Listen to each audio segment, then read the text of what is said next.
Ooh. It hurts. It stings really bad. What do I do? I wear contact lenses too, eh? Oh, really? That's what's going on. Oh, I forgot. I'm Mark. That's Ian.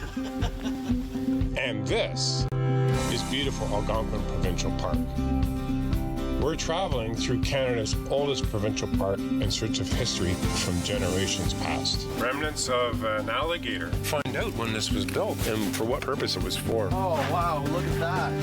Join us on this adventure full of history, natural beauty, and all things Algonquin. Let's go camping. That'll dry in a hurry. Yeah! Titanium. Now this is solitude. Yum, yum, yum. Good. We're getting close to having a puddle at our doorstep. Don't push it too much. I'm hanging on. Yeah.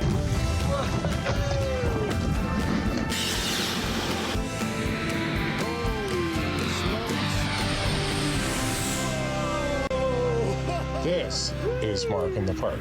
That was awesome.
Monday morning.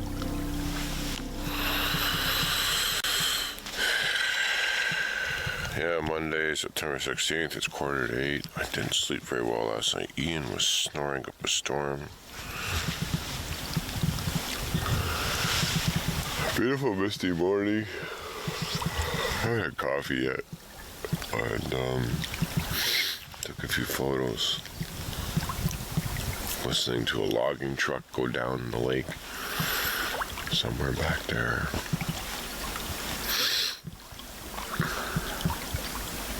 It's nice to be here. I am not conscious yet. I need coffee.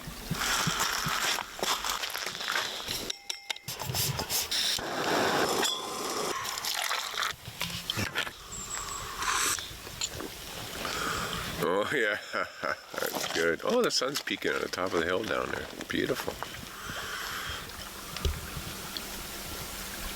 Doesn't get any better.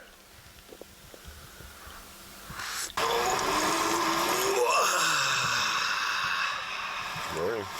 Good morning. How did you sleep? I slept very well. I know you did. Sawn logs. Holy cow. I thought I was loud. That's why you bring the earplugs. Yeah. Yeah, I should have brought some. Oh man, I'm so sore. Yeah. Oh, but it's a good sore, right? Yeah, it'll be good to move around today and get things stretched out. I'm going for a swim. Oh yeah. I'm gonna go for a swim later on today. I love that beach. It's beautiful, man. I'm sure it'll warm up enough. It's a lovely lake to wake up to, eh? Stunning. Oh, but my back hurts, my hips hurt, my knees hurt, my fingers are all like inflamed, they're stiff. You feel it. How's your beard? It must be sore too.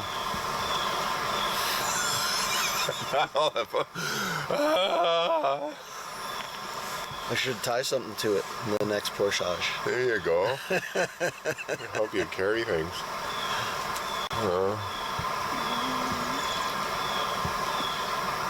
What's on the docket today? We have cakes in a pan. Nice. What you would call pancakes. Yeah.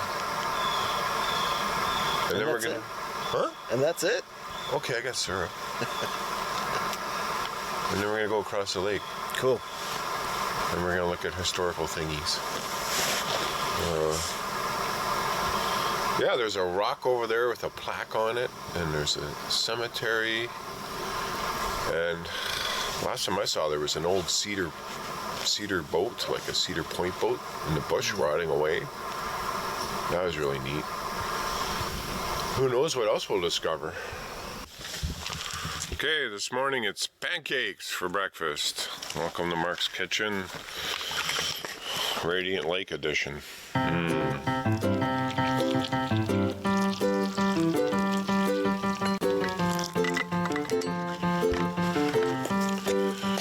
Please solidify.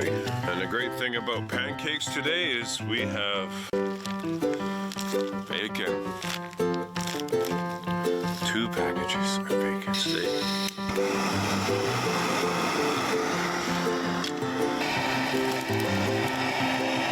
Actually, I don't know what it is, if it's just a Mark thing or everybody's thing, but the first pancakes always seems to be a failure. We'll see what happens with this first one. Oh, that's a nice golden brown color. This will probably be the first pancake in a decade I flipped on the go. The first one of the day, and it actually turned out pretty damn good. Look at that.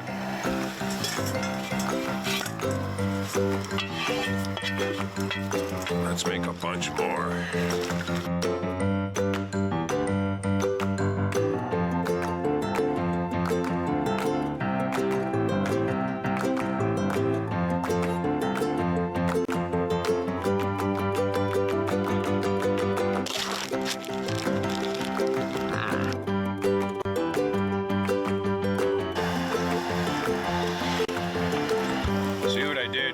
I put the stove in the fire pit, put the grill over it so I don't have to worry about balancing my pan on the stove.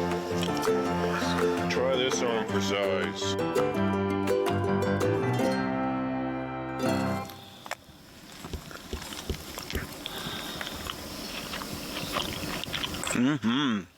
I think everything does taste better in the bush, huh? Just sitting here doing my business and I'm like, why is the ground moving?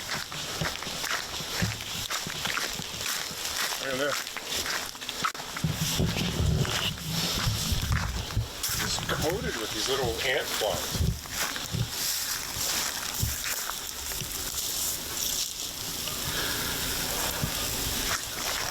Oh yeah.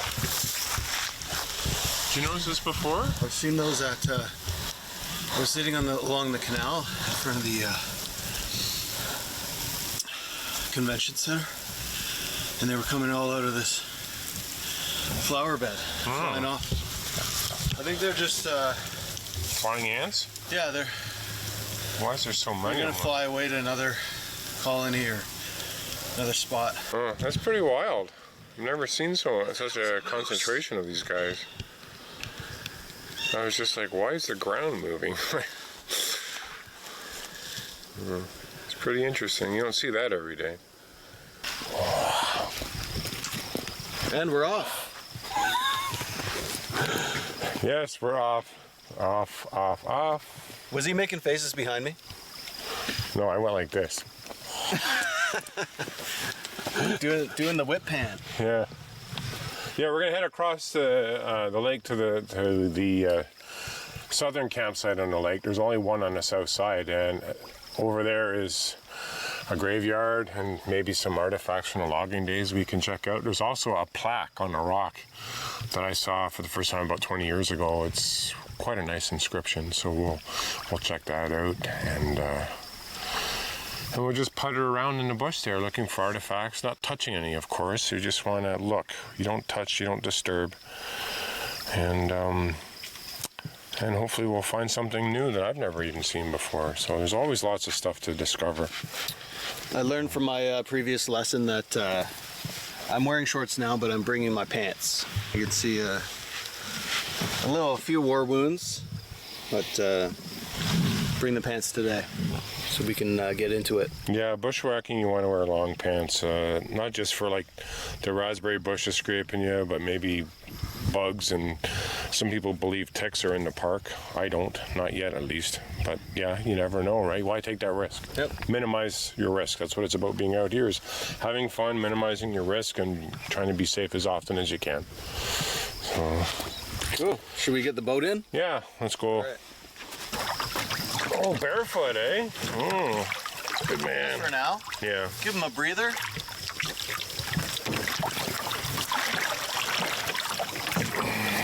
Shoes in the boat. Yeah, we got two shoes in a boat. You got your dry shoes and your wet shoes. Yeah, you know. I want to put my wet shoes on later.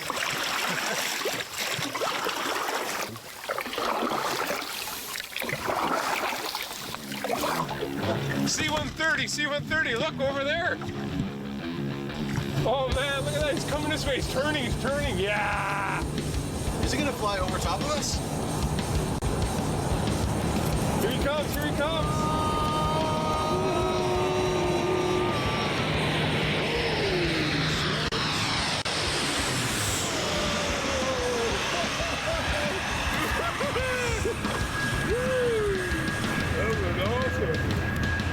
I don't see any campsite furniture anywhere. Let's just go land over here. I know the rock with the plaque is over here.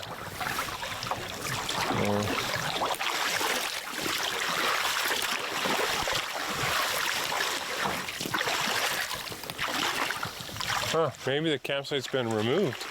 Looks kind of abandoned here. Ah, there's this plaque that's been bolted into a rock. I've seen this here before. Okay, it says, in memorandum, in this enclosure are buried the bodies of more than 20 rivermen drowned in the nearby waters before 1916, when the railroad was completed.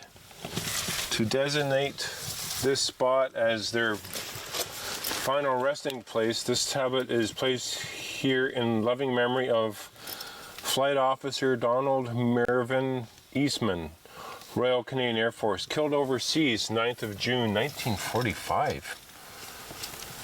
There's also another inscription below that, and I cannot read it. I can't read it at all. Maybe we'll take a picture of it, and yeah, it's really tiny.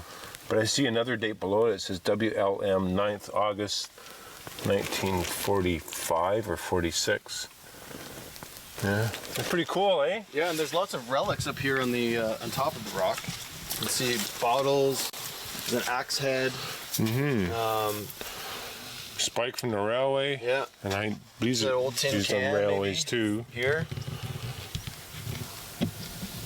This tool, I believe, was used by railwaymen to take ice out of switches and open, push and pull switches, close, they're open. Oh, wow, that's pretty interesting. Nice little glass bottle. Let's see what else we can find.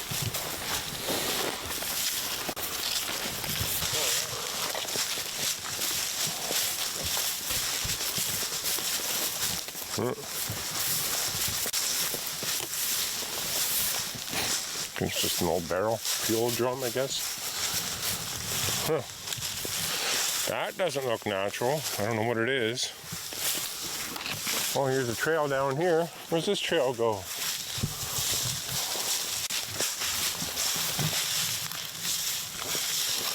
On the left of the path is a narrow trail to the cemetery marked with a curved staff.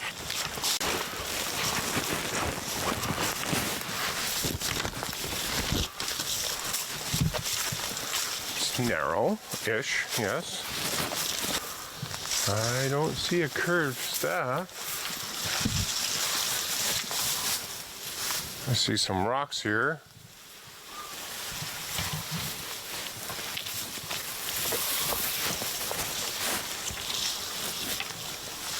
Going this way. Ah, that's a really thick spider web. Oh my God, that's thick. It's like tripwire. Wow. Jeez. Wow. 20 men were laid here. 20. So I mean, come on. If this is it, this is disgraceful. You know, for them to be forgotten like this. Huh.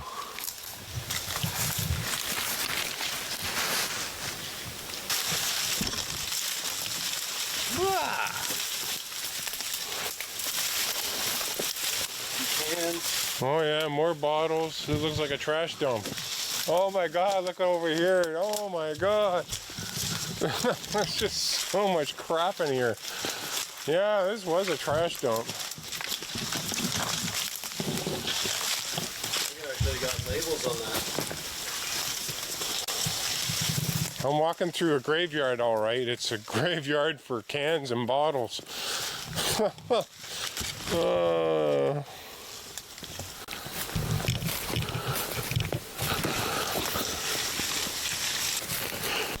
Oops.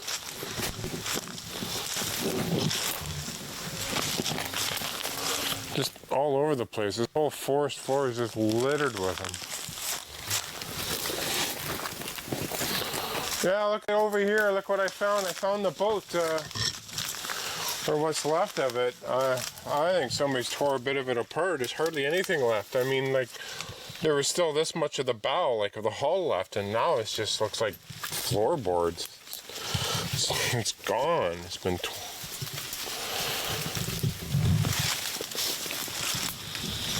yeah, geez, it looked pretty good too back then. You saw the cedar strips in it, lining the outside of the hull. It's too bad. I don't know what happened here.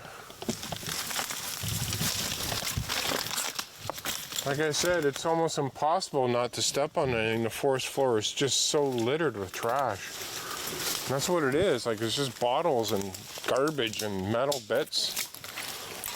Oh, here it is. Here's the bow of the boat. Check this out. I don't know why it's over here now. Maybe it's the stern. I don't know, but it's... Look at the workmanship that went into it. All the nails up here.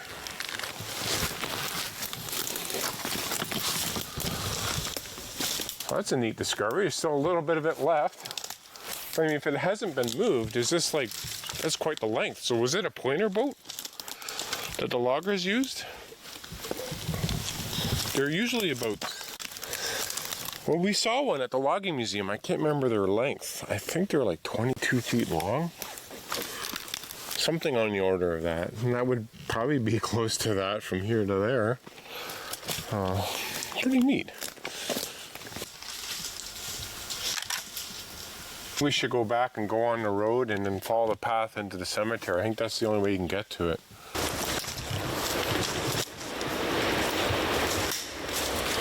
Sounds like he's empty. Why would he be empty? Wow, look at all these bottles here. Jeez. This is crazy.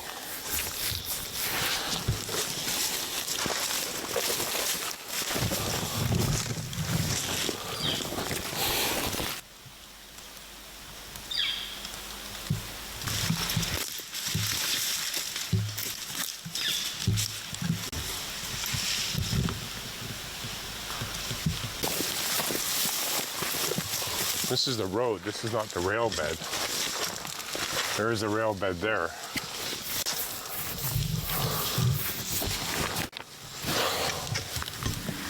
Here, a truck.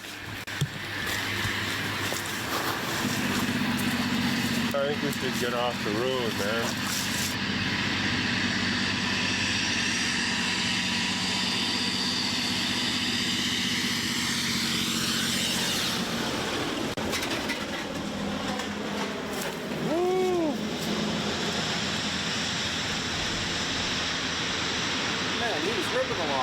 Yeah, that's why you don't walk around on logging roads. No. 12 foot off the gas for that guy, eh? Yeah, I was waving my bottle at him too, just to let him know that there's people here. Yeah, didn't flinch. They don't care. He didn't flinch. I got some cool shots of him. Cool. All right, I think we should get off this road. Is this maybe a pants optional walk then? Yeah.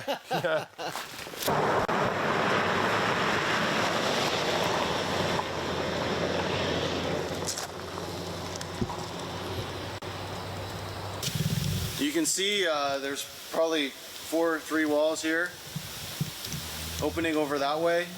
Lots of junk in the middle. There's some cans and bottles and stuff strewn around. I think this is just an old outhouse. Double occupancy.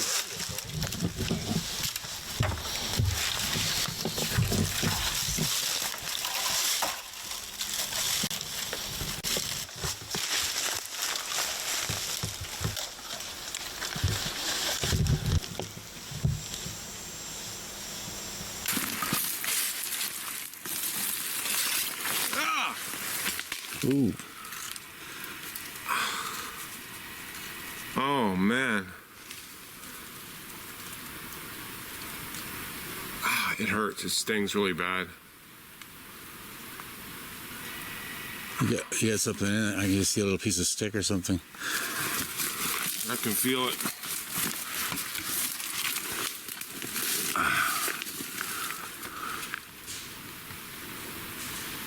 What do I do?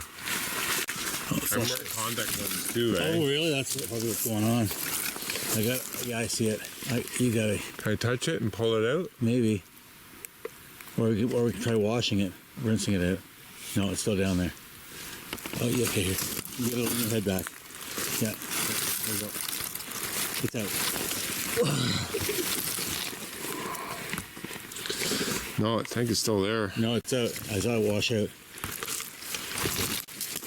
No, it's gone. It's just traumatized. Oh. It was. You can see it. It's all red and... Yeah, because it was jammed in there. That's where it... Okay. It's going to feel like it's... I feel like there's something stuck in there, yeah. Feel the trauma there, yeah. It's definitely out, though. Yeah, I got poked in the eye by a tree. I don't know what that looks like because I can't see it, but I was just walking through the bush and tree branch came right into mine and poked me right in, and I'm like, whoa, and there was a piece of bark stuck in there, and one of the cameramen came to my aid and flushed my eye out, but it just feels like there's still something there, and it's just trauma. So hopefully my eye will be okay.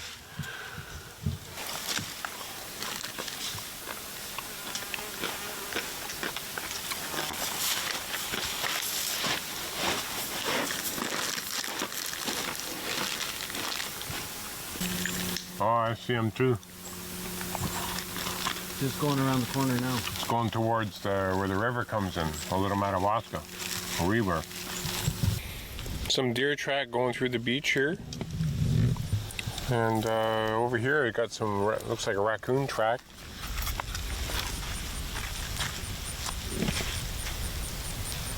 Probably looking for clams. There's a caterpillar over here. The more you look, the more you see.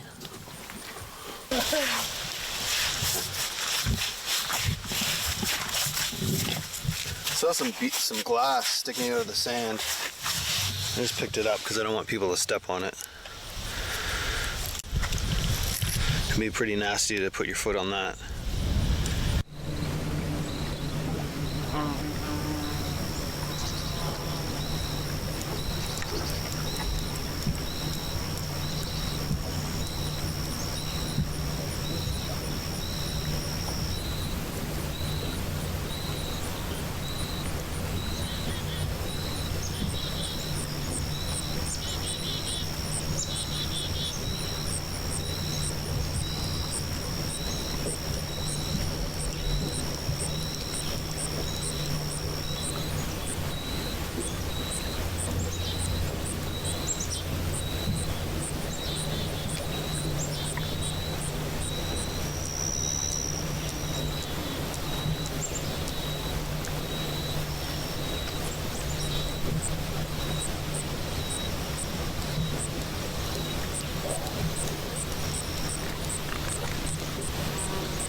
Nice. Let's go back to camp.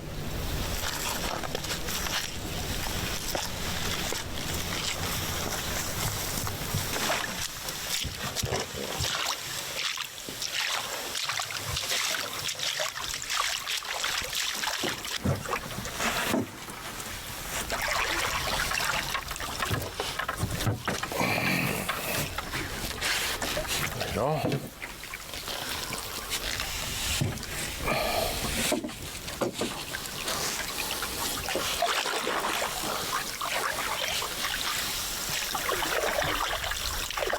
You know that rock right there kind of looks like a pyramid. Hey, yeah, you're right. Look at that thing. Holy sh**.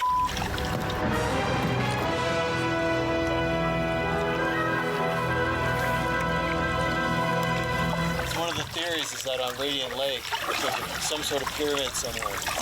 Maybe Oh, yeah. Under the lake. Oh, cool. I'm not too sure about that, but Well, I think I saw one on May Lake and one on well, I don't want to say that lake because then people will go there. Never mind.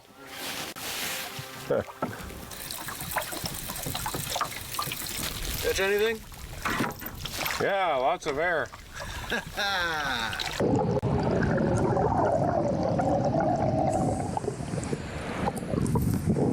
it. Are the fish still flopping? Wow. Just saw this thing come crashing right into the water. The last second I saw him hit the water, I'm like, did somebody shoot the bird or something? It just... It was an eagle, wasn't it? Yeah, osprey, I think. Osprey? Yeah. I don't know. I'm not a bird. And then I saw him flying away, but he had like something in his talons. It was a fish. I couldn't believe it. It was still flapping away. Yeah.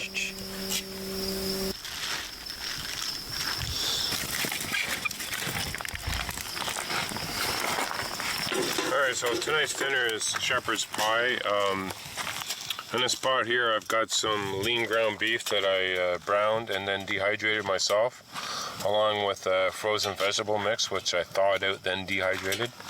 And now I've put them in the pot and I've boiled some water. And you can use cold water, but I like boiled water. It kind of speeds up the process a little bit.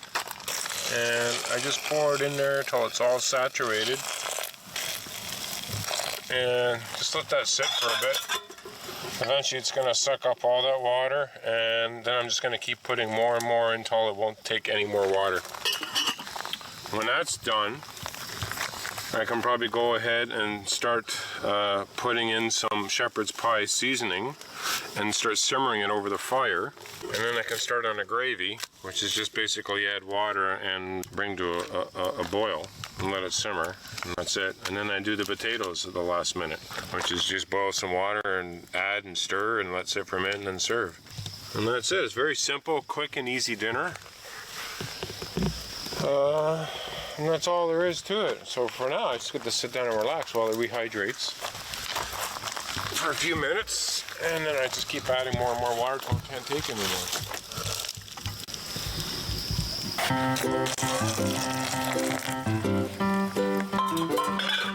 I'll sit for a little bit longer. I'm gonna throw in some shepherd's pie and then maybe let it simmer for a bit. There's something crawling down my neck. Go away. Oh, look, it's one of those things. He was right on me.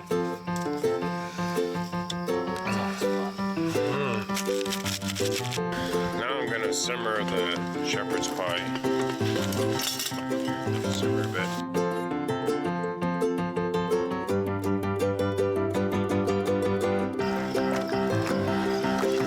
Still the gravy now.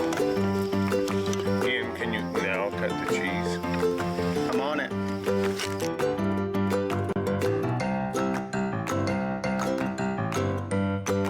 Well, I think I can make the potatoes now.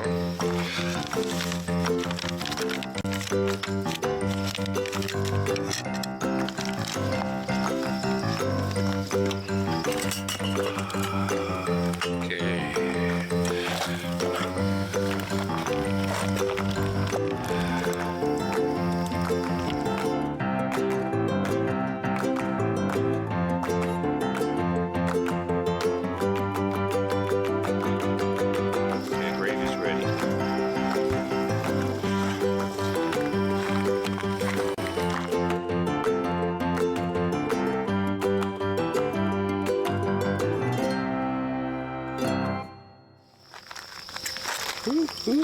Sir, here you go, sir. All right, thank you, Bon sir. appetit. Yeah.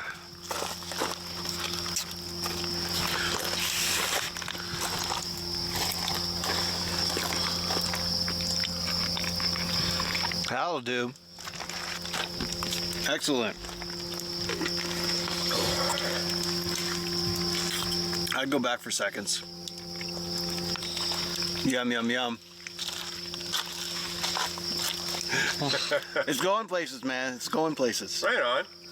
It's the cheese that gives you a little kick to it. Mm-hmm. How's the shepherd's pie seasoning on the beef? Is it just right? Oh, it's light, good. Too heavy, or is it a little heavy? Is it No, right? it's good. Okay. Good.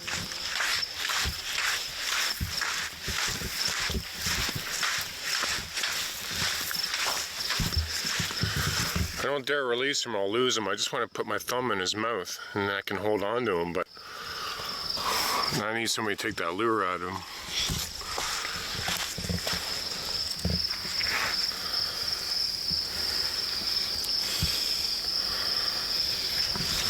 Just twisting.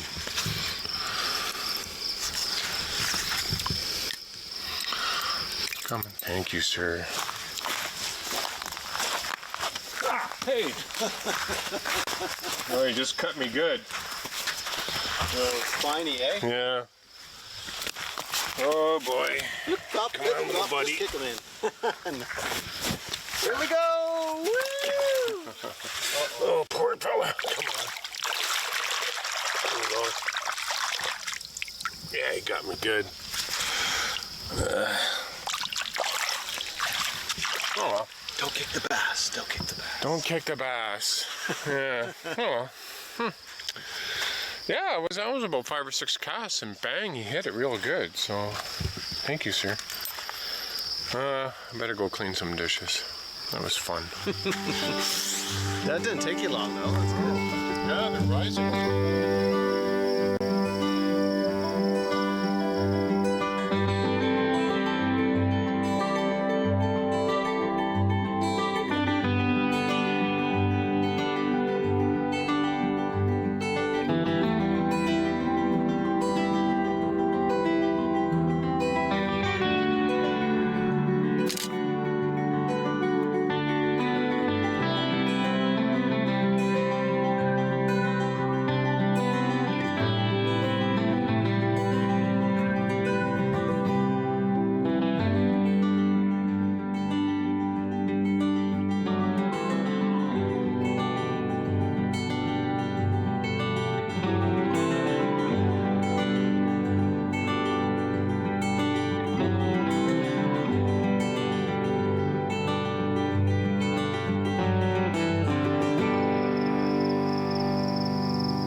Okay, so I'm just washing this pot out here.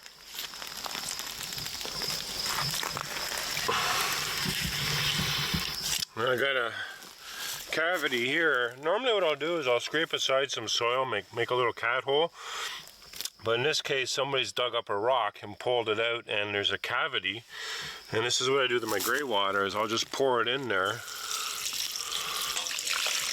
And it should drain down, get absorbed.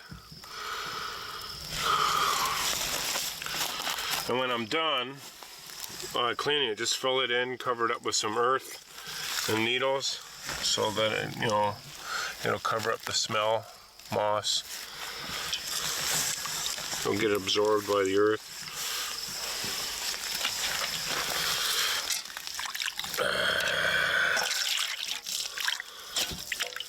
There we go, that one's a little bit. Yeah, that water's hot. That's the hot water, yeah. Okay, I forgot about that one. Okay, well, anyways, that's clean. So what I can do now is I can do all my utensils and cutlery and rinse that in there. Just a little bit. You don't need much in the way of soap. So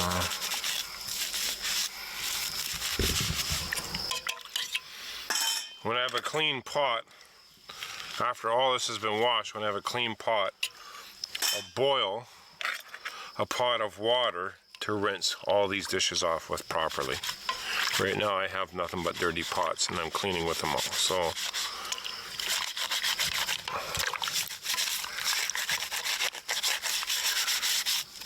some people will put their gray water in the fire pit, which is fine, as long as you're having a fire that night. You burn off some of the smell and wood and food debris. Or you can dig a hole next to the fire pit and dispose of your gray water that way. As a matter of fact, that's how I was taught when I went up to the Yukon for a trip once. The season is so short up there that the best thing to do is to dig a hole right next to the fire pit, and it will get absorbed faster from the heat of the fire, because the ground freezes pretty early up there.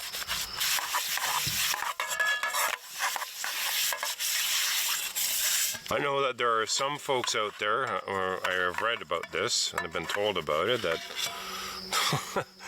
that they will take their gray water, mix it into a cup, maybe put some tang in it, or tea or coffee, and drink it.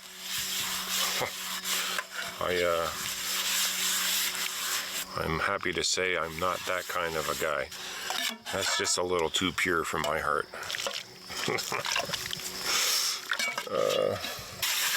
As you can see, I've used hardly any soap.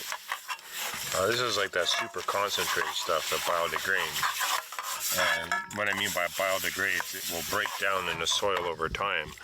It doesn't mean that you're supposed to wash your dishes in the lake. I've seen a lot of people over the years wash their dishes in the lake, and to be honest, that's how I started out. I was an uneducated camper, and I didn't know the difference. I do now. The water is a completely different environment than land, and nothing should go in there except your canoe and you if you need to bathe, and that's about it. Like when I'm having coffee in the morning, I will scoop my cup in and rinse on shore. Scoop my cup in and rinse on shore. That's how you do it. Make sure nothing goes into the environment of the water. So, this way, if this does return back to the lake, it will have had time to break down and be filtered, and all the acids and bacteria that might be harmful or present in this will be neutralized. The other thing I've been taught was if you cook over the fire and you don't want your pots blackened, put soap on the exterior of your pot. Just brush it on with your hand all around and on the bottom. And what that does, it just makes it easier for all the soot to be cleaned off. I don't mind my pots being blackened. That's just what they're there for, to be used over the fire. And I have a bag to put them in so they don't get any of my other gear dirty. So I'm okay with that.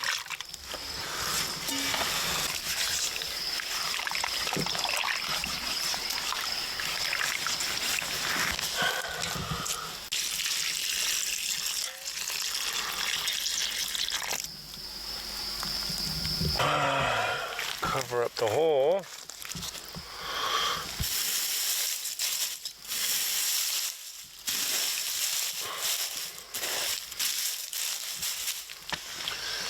That's all she wrote. Talking by the fire. Yeah. And a fantastic evening it is. Oh, yeah, It has been a great evening. We had a great meal. Yeah. And we had a great start to the day, too, because we slept in. Mm-hmm. Yeah, we had a bit of morning mist, or did you miss that? I completely missed that. Oh. I don't think I've slept in that late in a long time because I have kids and they wake me up in the morning. Yeah. Yeah. So it's okay. You can have a little pity for me. It's... I got no pity for you. You kept me up last night. That snoring was horrible. But yeah, you know what? It's good. It's all good. Yeah, I got up. I got to see the mist. I try to sleep on my side or my stomach so that I don't snore, but when I'm really exhausted, yeah, and after that day that we had, yeah, you were exhausted last night. I was snoring. Oh yeah, big There's time. no getting around it. But it's good on you for sleeping in. You know, getting some extra shut eye. We all need that. That's good. Yeah. And But we were up by what, 8? I was out of the tent at 7, so I think it was 8 or 8:30 or something. yeah, that's good. And then we kind of bummed around the campsite. Oh, there's a mouse. There he is. Oh yeah, look at him. Oh, there he goes. There he is. He's up by the fuel canister. Oh, there he goes. Checking stuff out. See him? You probably can't see him. He's in the dark now. Yeah. Yeah, well. Anyways, yeah, I made breakfast. We had pancakes and bacon. That was very good. And yeah, that was a treat. He's distracted by the mess again. Yeah, I just want to see. They always come poking around at this time of night, but there's no food laying around, so I really have nothing to worry about. I did drop a little piece of cheese earlier, so. Anyways, yeah, I made pancakes over the stove in the fire pit. I used the grill to stabilize my frying pan because, you know, those stoves, they have a small footprint. And you put a large pan on and it's always like, juggling act, and you're afraid if you leave it there it's going to fall off, which has happened before to me. Oh yeah. I've lost eggs and pancakes, so it's a little nifty idea to get around a problem like that. And so yeah, we made breakfast and then we cleaned up, and we actually didn't leave the site till after lunchtime. Yeah. So it's kind of funny because we had to do cleanup. We had to hang up our food packs. Yep. And, yeah. Well, we paddled across the way to the other beach, and there's a plaque there commemorating 22? 20, I think it was 20 guys or 22 guys, yeah, that died in On the water somewhere. Yeah, 1916 type, yeah, around that time, doing log drives. So, and we were like looking at Jeff's map, and it's like, oh, you got to walk down this trail and go this way, you know, blah blah blah, past the curved staff, and you can find a cemetery, but we couldn't find it. We looked everywhere. We found lots of artifacts from a lumber camp in there. The old cedar pointer boat, I think is a pointer boat, remains that looked even worse than I saw them years ago. You discovered what looked like probably the remnants of an old root cellar as well, right? Yeah, it had similar, you know, signs of, you know, the mounds where the walls were, and then a whole bunch of artifacts inside, the rusty buckets and whatnot. But there was stuff everywhere to find, but we couldn't find the cemetery. We went like deep into the woods around there, trying to find stuff, but I found an old outhouse in between the plaque and the campsite that's there, and I'm not really sure if that's an official campsite anymore or not, because there's no campsite furniture except for a thunderbox. Like, there's no bench system. There is a fire pit, and the sign's gone. You can see where the sign was, and the site doesn't look like it's really been used much over the years, so I'm thinking maybe it's been decommissioned by the park. I don't know. They do that occasionally. I think maybe for rehabilitation purposes, they'll close down sites. Sometimes they'll close them down because maybe there's a bear denning up there, or maybe there's an animal that has passed away on the site. So like all kinds of different reasons. But yeah, when a site is closed, the site's closed, and you shouldn't camp there. It looks like not many people have camped there, so that's a Do you good think thing. it could be because of the logging road, or just too noisy? Like it wouldn't be enjoyable to camp there. You'd have logging trucks. Like we heard a lot of them go by. To be honest, I don't know. Yeah, that would kind of make sense, but And those guys were going fast down that road. yeah, that might be a safety issue too. Yeah, I can see that happening. He did not slow Could down always at all. ask them. Could write an email and say, hey, is this site still there or no? And if not, why?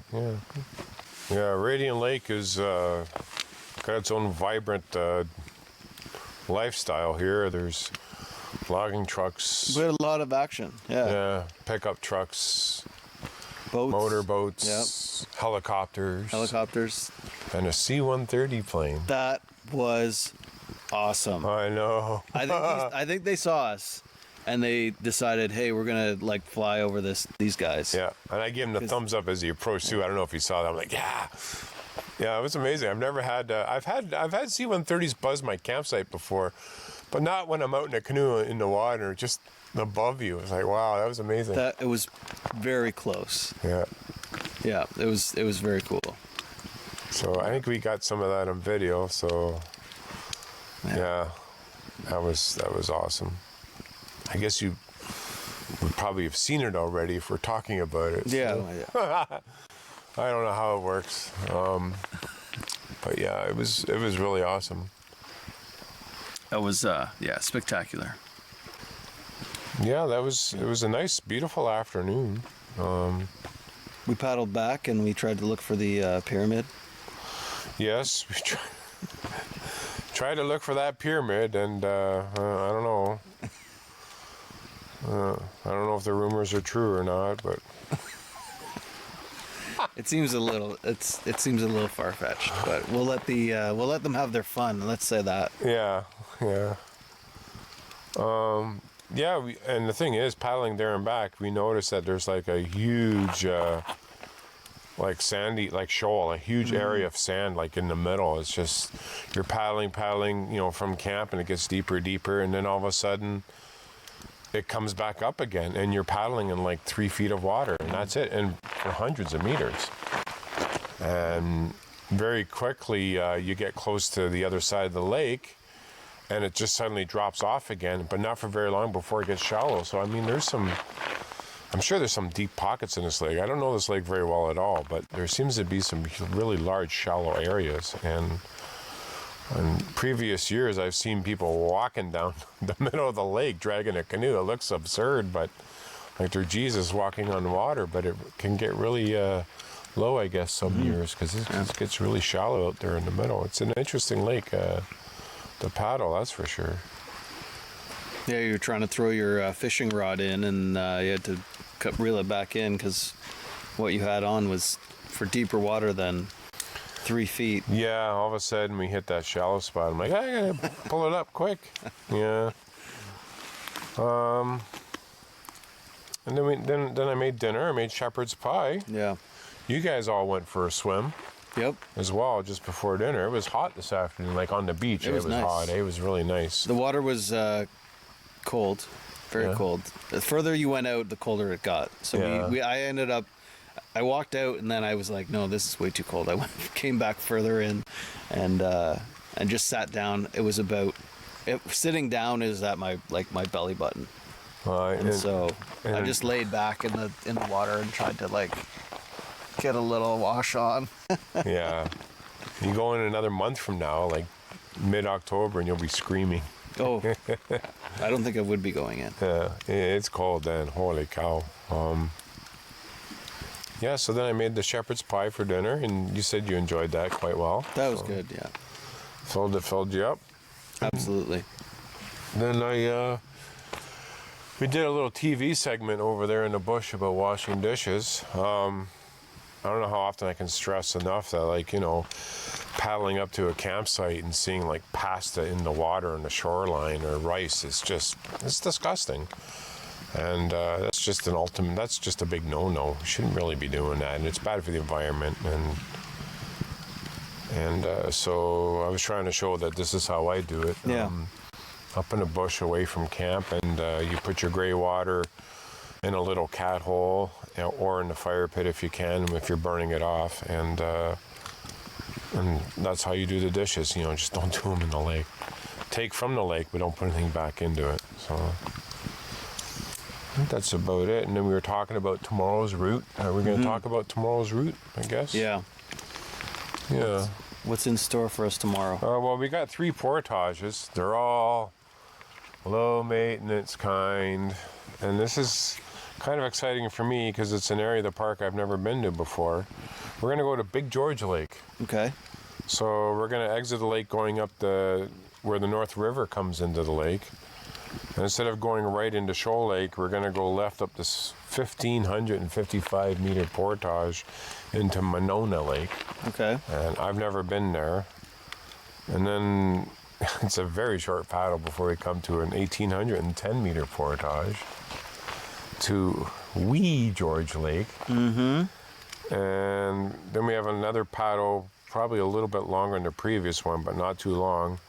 And then we have a 1,250 meter portage in the Big George.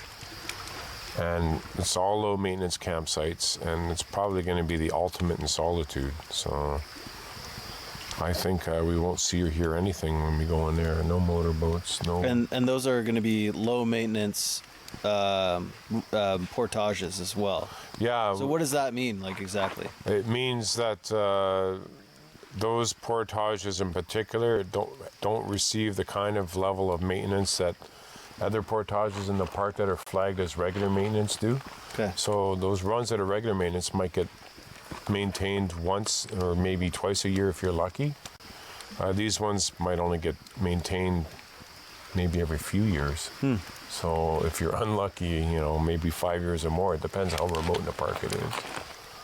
But they try. The park does a really good job. I mean, over the years, I can't compliment the park staff enough. They do a really good job of looking after the park portages.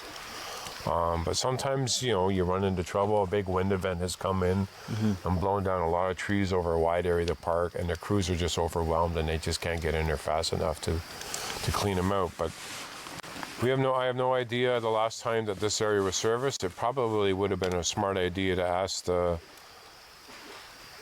permanent operator at the permanent office beforehand. They might have knowledge, or I could have even emailed them and asked.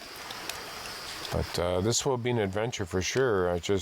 We will know if those portages have been clear or not when we go up the first portage, because if it's impassable, Yeah.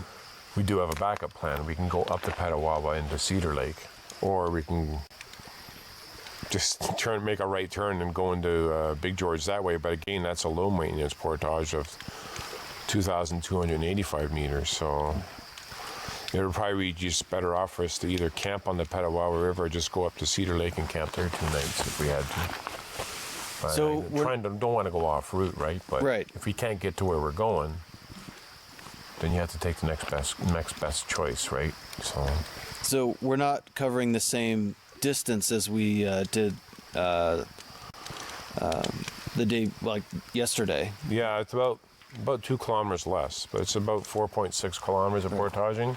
But it's a lot of portaging. Yeah, where yesterday we did 6.4 or something, almost 6.5 kilometers. Right. So it's about 2 kilometers less. Yeah. So We don't even have all like the paddling that we did the day before as well. no, that's true. We did do a lot of paddling. We paddled down the length of Hogan Lake, which, as you remember, it was quite a long paddle. And we still had a slight tailwind too. And then we had the paddle down into paddle and portaging in the Phillip Lake. And then we had that really super long paddle between the 1,000 meter portage and 3,500 meter portage into here, Radiant Lake. Remember how long it took us? Like an hour and a half to paddle through all that. Yeah. It was a beautiful, lovely marsh. So, but again, no moose. Well, are we getting up early? Yeah, we're gonna get up early, but we don't have to get up too early. Okay. Like, I would like to be on the water by maybe, I don't know, between 9 and 10. We don't have to be on the water at 8 a.m. tomorrow morning. Maybe a little bit later, 9:30 would be good. Cool. So we'll set our alarm for maybe 6-ish, 6:30 maybe. Yeah, well, why don't we try and see if we can get some pictures of the stars or something like that, and then we'll... Yeah, then we'll hit the hay. Yeah. Yeah, okay, that sounds like a great idea. Oh, and you caught a fish. Yeah, I caught a bass, and I went to pull him off the line, and he snapped the lure as I did so off the line, so I grabbed him at the last second, but I didn't grab him the right way. I was grabbing him by the body instead of the mouth, because they have no teeth, so you can handle them safely. And so I came running to you. I'm like, get him out. And then you did. And then he flicked off, and one of his fins stabbed me in the finger. And he landed in the beach, and the poor fellow. So I picked him up best I can and put him in the water, and he swam away. So hopefully he'll be fine. But yeah, I saw him 4 or 5 casts, and I caught him. So you were watching a lot of fish rising this morning, remember? So they're out there. But I was really hoping to catch a pickerel. They're probably out there right now. My luck will probably end up catching another bass or a clam. So I'm ready just to try and do a bit of photography when the moon comes up, and maybe just hit the bed. All right. And get ready for tomorrow's adventure. Yeah. So today was a great day.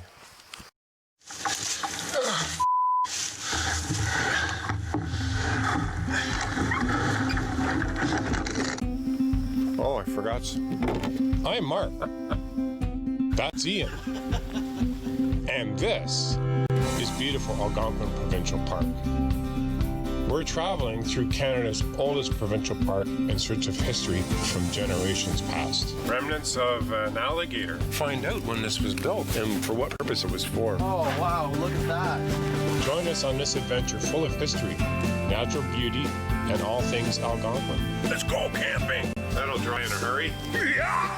Those titanium. Ah! Now this is solitude. Yum, yum, yum. Good. We're getting close to having a puddle on our doorstep. Don't push it too much, I'm hanging on. Yeah.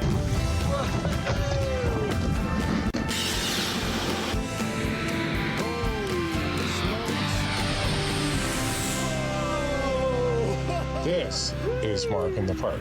That was awesome.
Smoke them if you got them.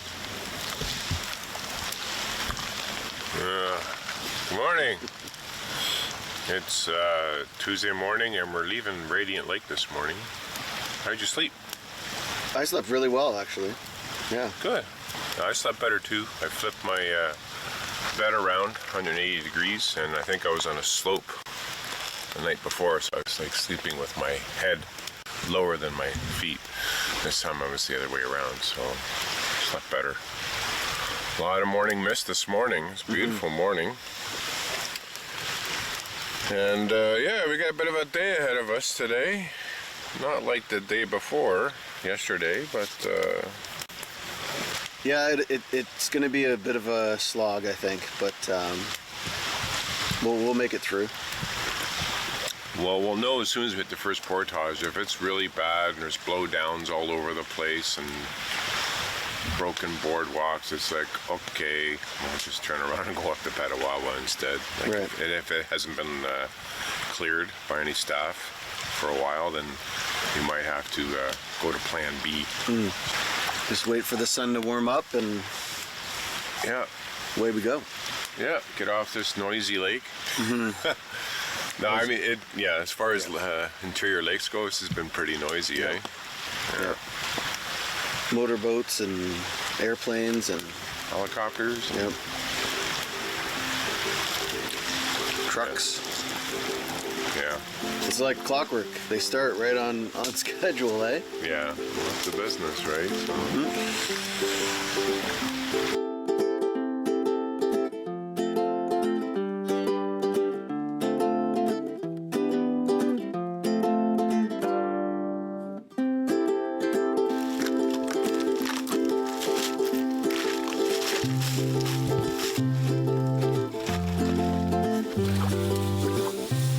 You ready, Mark?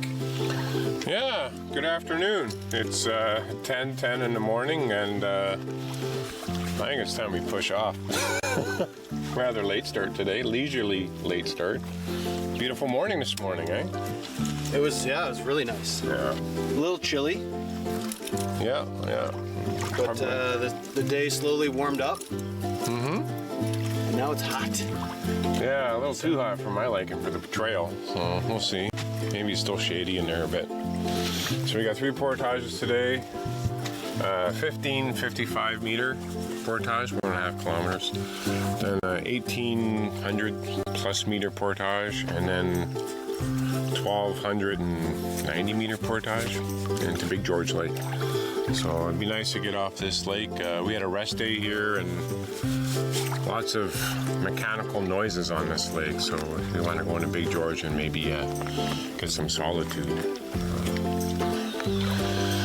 Yeah, looking forward to that. And it's a new route, never been that way before. So I'm just as much in the dark as you are there, Ian. So Should be an adventure. yeah, you ready? Yep. Leaving Solitude, or leaving Radiant and off to Solitude. Yeah.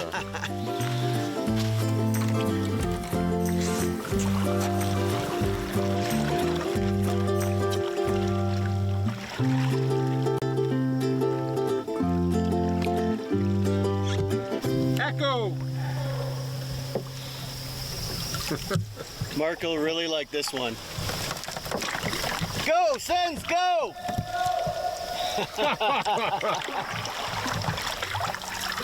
Go, Leafs, go!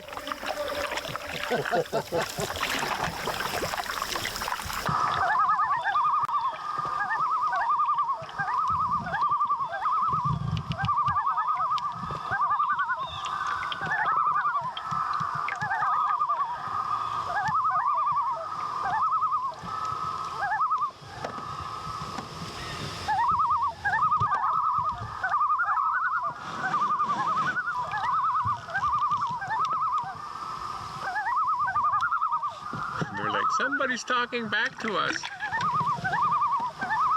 Echoes. That's hilarious.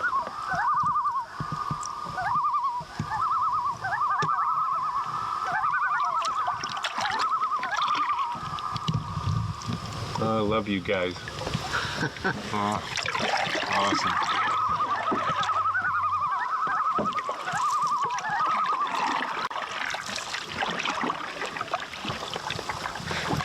Wow, look at this portage. It's already got a blowdown right at the beginning.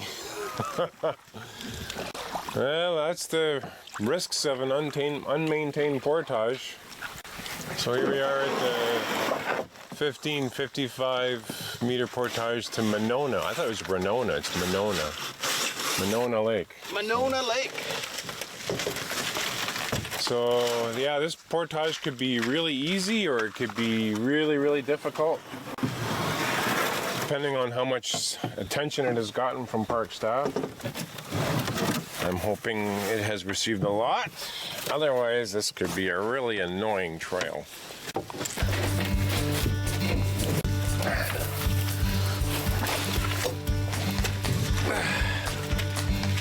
Ooh. See you on the flip side.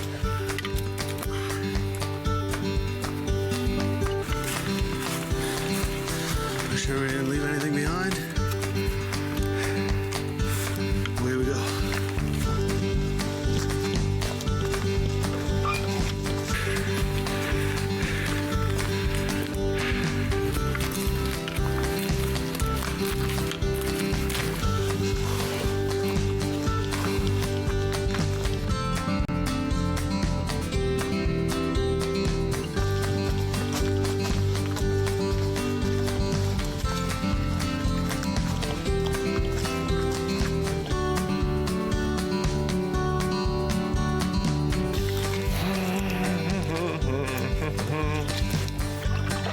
This is Monona Lake.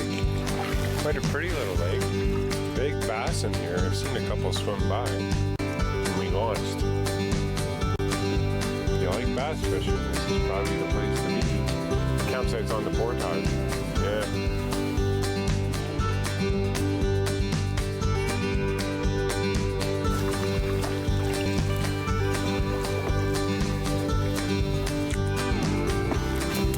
This is a campsite? Looks like somebody dropped a bomb here. Oh, look at it.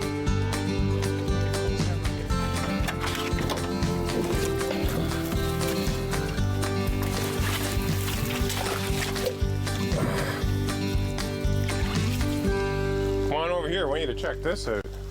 I would camp here just because no one else would. There's stuff growing on the fire pit. You got little pine saplings and little cedar. See, there's a cedar sapling here. I think this is a white pine sapling. There's maple sapling. You got good kitchen table furniture here and here.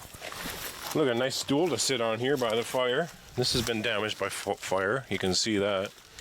Good benches. And look how much wood there is on the ground. I don't even have to open up my saw for this. I just pick it all up. It's ready to burn.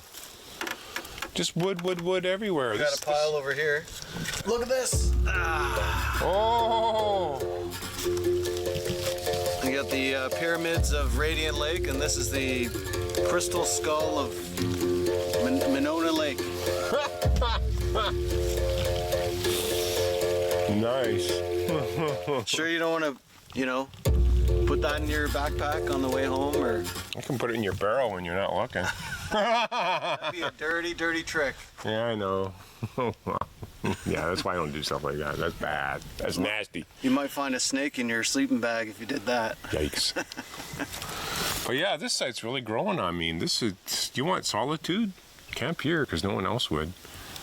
And you'd have a lake to yourself, unless of course somebody camped at that other site. But even that site was highly underused. So, if you had the pick of the two, which one would you go for?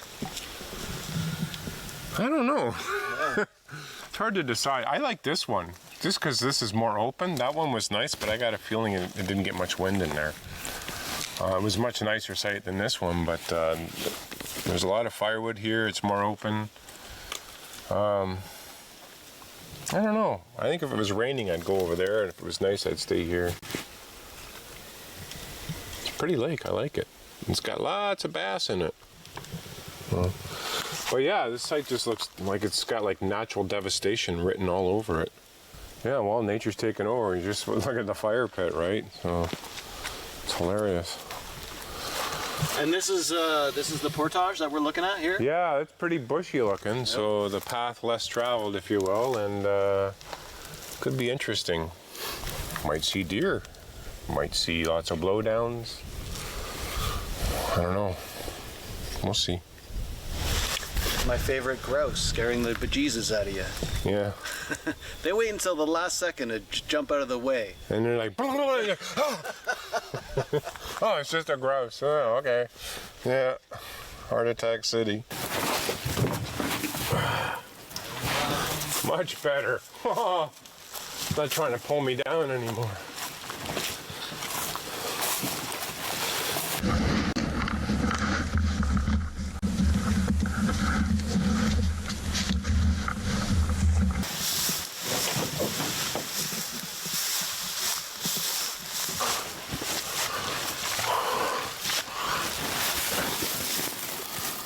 Holy cow. What the hell was that?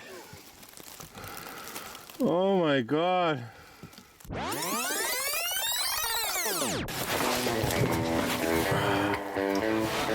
Much better.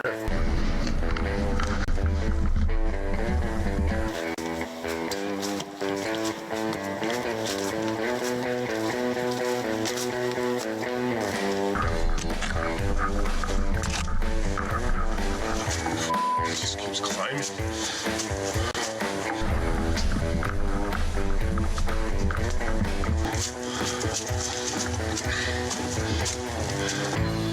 Definitely a lot harder on the legs this one.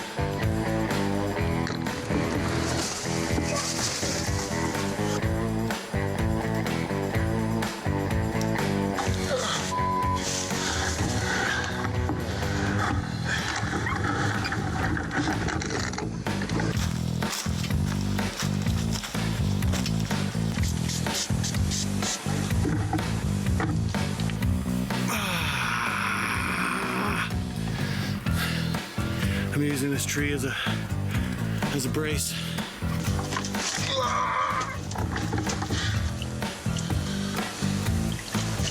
These logs are slippery.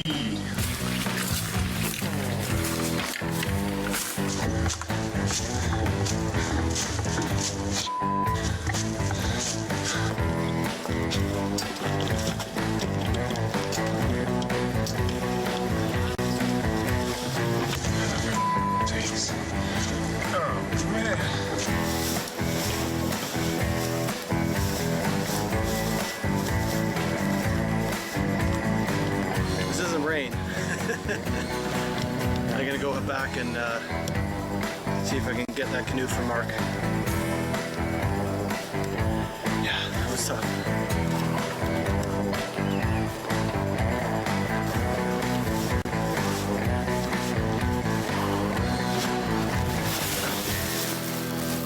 Holy cow. What the hell was that?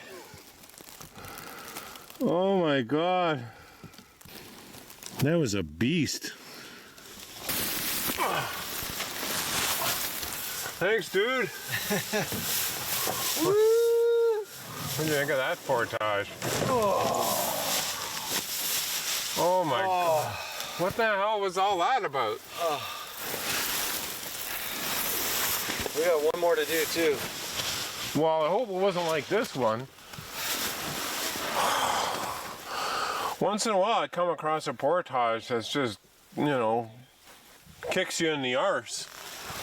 When this one kicked me in the arse, ground me down to dust and spat me out. Took the wind out of my... If I stepped on a road or a sidewalk right now, I'd probably fall over. It'd be too smooth, too perfect, too flat. I'm glad, you know, there was no blowdowns on that trail, because if there was, I don't think we would have made it through it. This has got to be like one of the roughest trails I've ever been on. That was nuts. It seems like there was a branch or a stick around every corner waiting to trip you up, or a mossy rock, or something that you got to step over.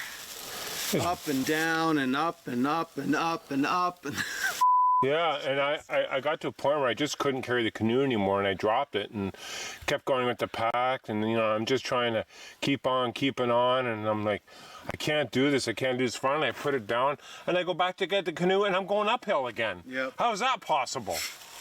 You're going uphill both ways. Oh. Yeah. Holy cow, this is, no wonder why this is the path less traveled. What an evil portage. Devil was laughing at us, man. He's just like, haha, think you're tough, eh? Would you say that was tougher than Unicorn Hill? Yes. Yeah. Definitely the fact that it's not well traveled is a huge factor. I wouldn't recommend doing that without proper shoes. It just kept, well, it was just one super duper long, slow, shallow climb with roots and rocks and rocks and roots and lots of moose scat and bear scat. Lots of it. Acorns everywhere, so there's a lot of oak trees in there. Moss covered rocks, roots, rocks like this. Oh my God, my ankles are ready to explode. That's tough. I'm glad I put my proper shoes on and took the time to do that. Longer socks too, just because like you don't know what you're stepping into. It's humiliating, or you know what I mean. It's humbling. Ugh. I feel humiliated though. Oh, you should be proud of yourself for that one, man. Yeah. I think I'm gonna smoke my last cigar tonight. Yeah, I would. Hope Big George is worth it. Holy cow. I think there's one dry spot on my hat left. I don't know how that's still dry, but... Well, I think we should get in the canoes and paddle over to the next portage and then have some gorp for the last push on to Big George. I need some energy. I have none. Yeah, if I had done that in these sandals... No way. Yeah, you wouldn't be alive. Pile of bones on the portage. Go on without me. Leave me behind. Let's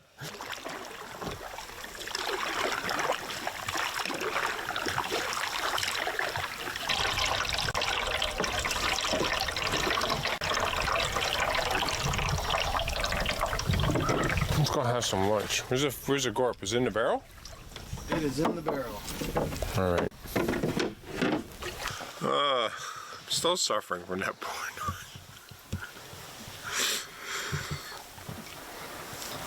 That just took the wind right out of my sails. I don't know. It just happens. Sometimes you come across a black portage and black line portage and it just kills you.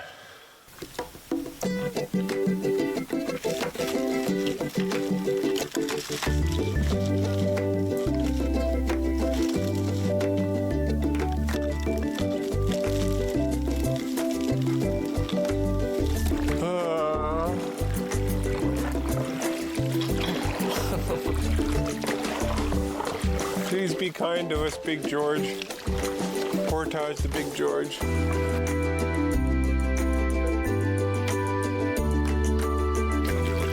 Wee wee.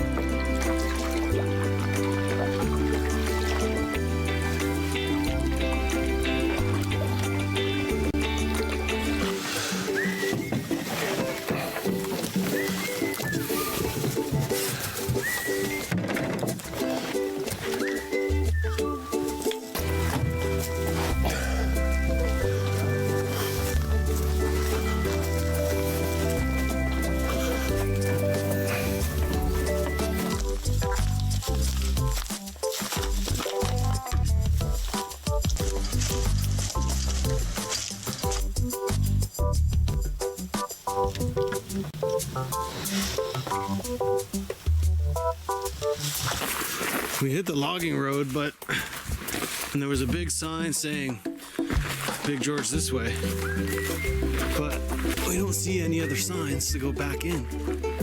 The map said to cross the road, but no, I'll just rather walk on this and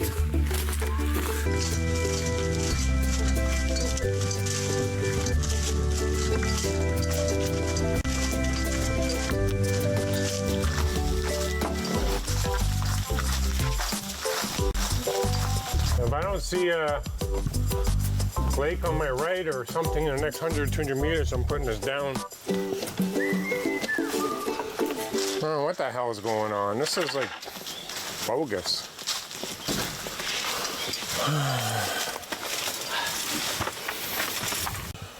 See if you can see halfway down here.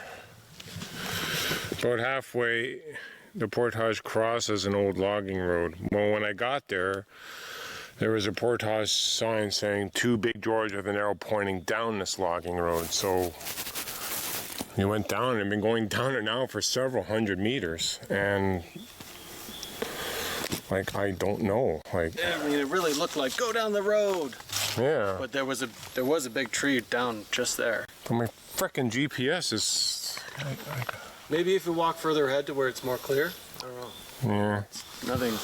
I'll keep walking, but I mean there were yellow diamond signs on the trees. Yeah. All along this road, so Let's just walk. I was further assuming that okay, this is the portage, so something went through there. down through here.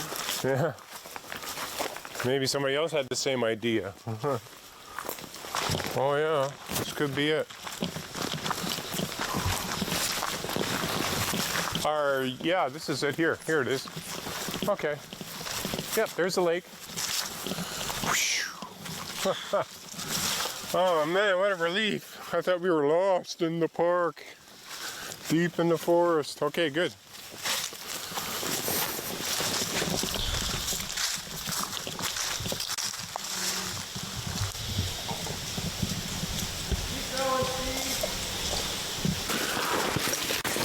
Back to the pain. Back to the Back pain. to the pain.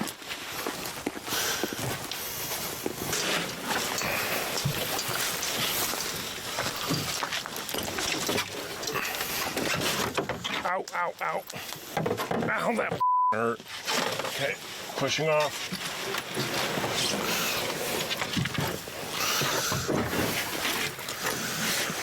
So it's 2:45 p.m. and we're on Big George Lake.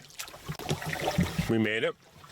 Last portage was actually pretty nice, but there was a bit of uncertainty with it. The map that I have was showing different directions from what we actually did. But this is a beautiful lake, beautiful day. I get the distinct impression that this lake has been flooded by beavers. It's been dammed. A lot of the shoreline looks flooded. A lot of bushes growing out of the water, like they look like they're submerged underwater, half of them. So there's no exposed shoreline. So there's two sites on this lake. There's a North Shore site, and then there's one on a northwest facing, on an island, northwest facing. So we're going to check them both out and decide where we're going to camp. But Ian, I think this is the solitude you've been promised. I think so. I can't hear anything. No. There isn't even any birds here.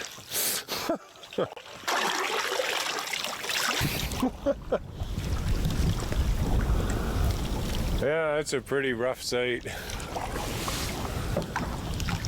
You were doing a pinch, but on a day like today, How about something with a little bit more waterfront? yeah. Well, we'll see what the island campsite's like. This is a marshy lake, though, eh? So.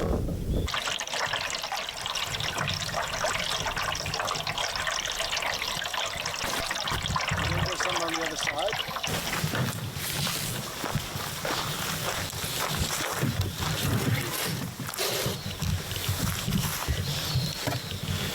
Rookie.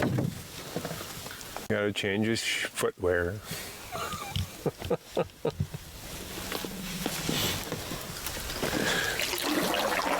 Be careful, I'll hide them under your pillow. Oh, that's slippery.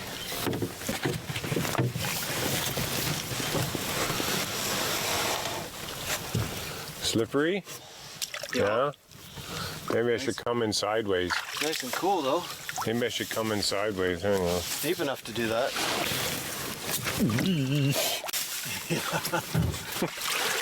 Yeah, it is a bit slippery, isn't it?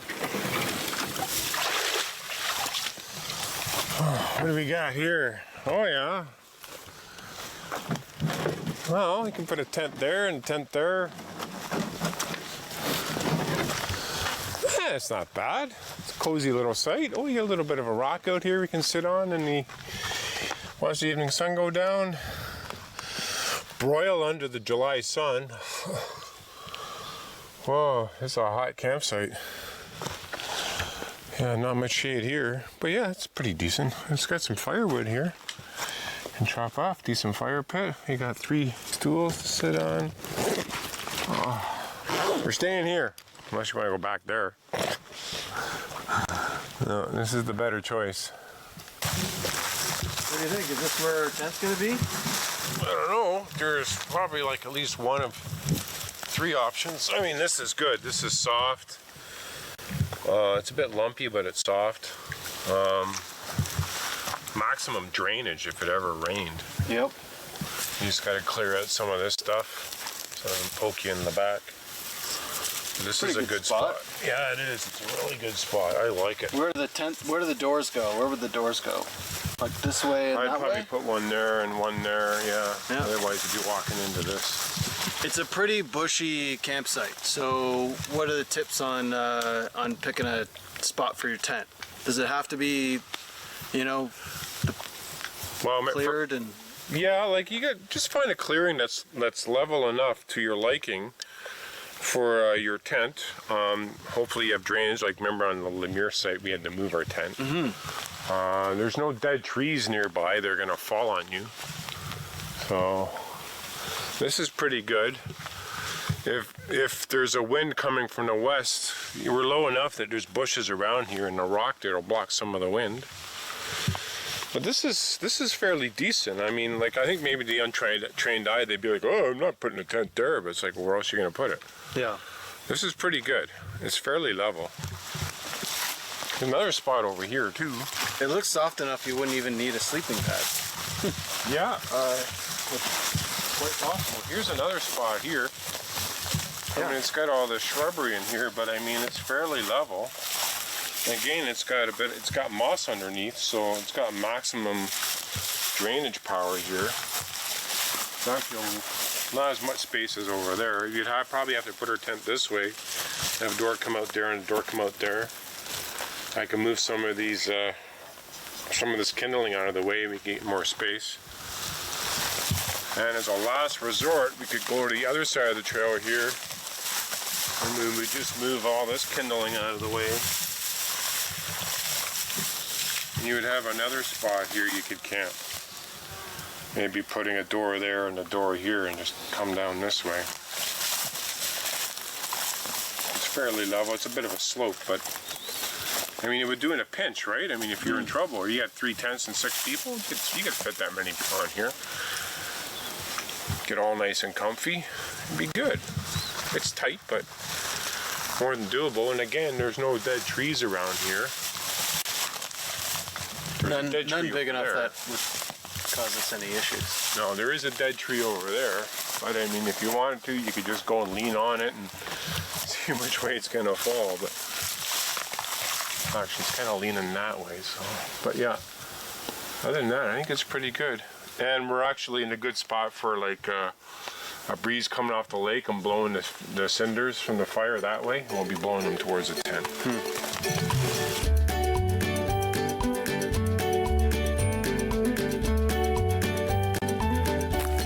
Hornets in our tent. Look how comfortable this is. Oh! It scares the shit out of me every time it does that. Mean looking. Mean looking. Yeah. Catch him with your hat. Gone. Okay. Yay. The Hornets of Big George Lake attack. Sending the spot notification that we are okay. Looking for firewood. Oh yeah.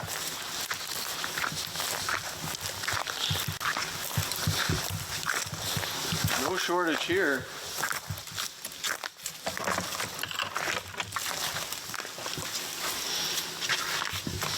Wow, looks brand new. Nobody's gone in there for a long time. Box isn't new, but hole's new.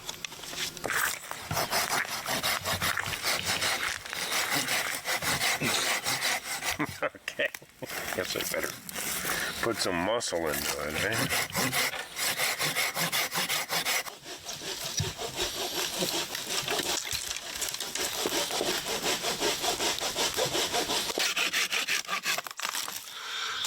Look at that. Isn't that clean? Look at that. Beautiful birch. Beautiful. Smells good too. Wow. I'm just trying to tie this rock onto this rope. You're gonna need a spot to hang the food barrel. I was thinking maybe this big branch right here. Mark, what do you think? No. No? No. Are there prerequisites for types of branches that you want to use for this sort of thing? Well, I don't know which is worse, the fact that it's hanging right over the trail or the fact that that tree branch is dead. So Could break, eh? it could break, and if you somehow magically manage to successfully string up the pack to hang up there, what if you go, decide to take a trip to the loo in the middle of the night? It might snap and your food bag will kill you, come down on you. Yeah, that's no good. That's a dead branch. Oh, hey, here's one over here. This one's alive, and it's actually the same height. It's right opposite on the same tree, Oh yeah. and it's alive. See if I can Perfect. get this rope over that though. It's pretty high up. Yeah. I mean, the one that I chose originally was pretty high too. This is where the fun and frustration begins. All right, move out of the way. Oh, it was a good first Oh, shot. God. Yeah. Oh, it's short. Get back here, Rock.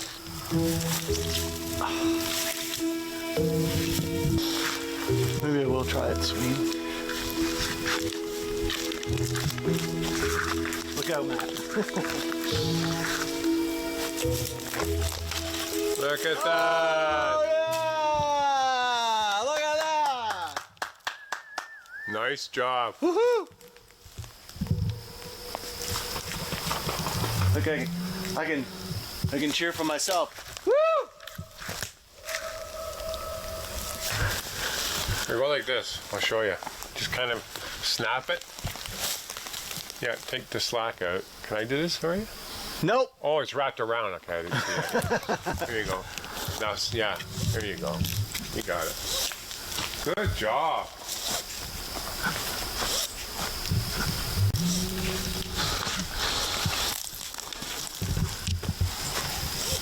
Somebody's interested in it up there. Little bee buzzing by it. There we go. Boom. Got it. Now, how do I know that it's strong enough? Well, Do I give it a just put the tug. barrel on it? or Yeah, do I- no, just give it a tug. Put some muscle into it, but be gradual about it. Don't like. You kind of want to move out of the way. Come this way, Matt. Okay, I'm kind of like putting my full weight on that. Okay, then that's good. You don't want to be swinging this, Yeah. because if it comes down, it's going to come right at you. Yeah. Oh. Cool. Okay, All that's right. great. Well, Good job. we can get the barrel and haul it up. Yeah. It's been a couple nights. So we got our tree all hooked up. Now we're going to do a little test hang because I want to see if it's strong enough. 4, 5. So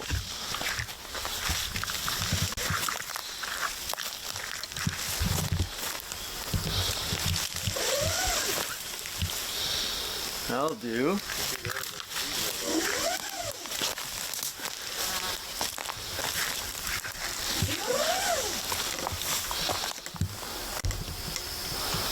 Huh. Well, a polar bear could get that. But no, not a black bear. That's pretty high. Yeah, that's a good job. Good job. And it's like 2 meters away from the tree trunk. That's what you want. And they say you want, it should be at least 2 meters from a tree trunk and 3 meters off the ground. Okay, let's bring it down now because we still got to eat dinner. Waiting till after dinner when it gets dark is just kind of, it's going to make your life more difficult trying to find a place to hang. So.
Hey Ian, what are you making, man? Well, over here I got some green beans that have somehow survived the trip, and I'm gonna put some oil on it and add a little bit of flavor. Hello. Hello. So we got some garlic powder and some salt and pepper. We also have some broccoli over here, and we're gonna boil that up. Who doesn't like garlic, right? A little salt. We have we'll just do a little mix, get the oil and all that all over.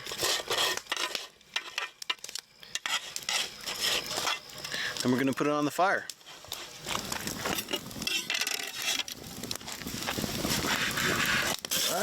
These might be pretty much done. We got some color on here, so I think that those are done. I'm going to take these off, and I'm going to grab the broccoli. I'm going to put it into our pot. Hot water. Here's the plates we're going to eat off of. Alrighty, here's a chana masala. Mmm. Actually, it smells pretty decent. Leave room on your plate for some beans. Okay.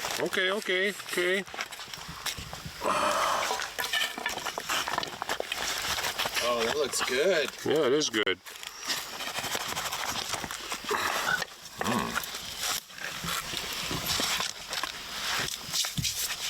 There you go. I saw that. Oh my god. That tastes really good.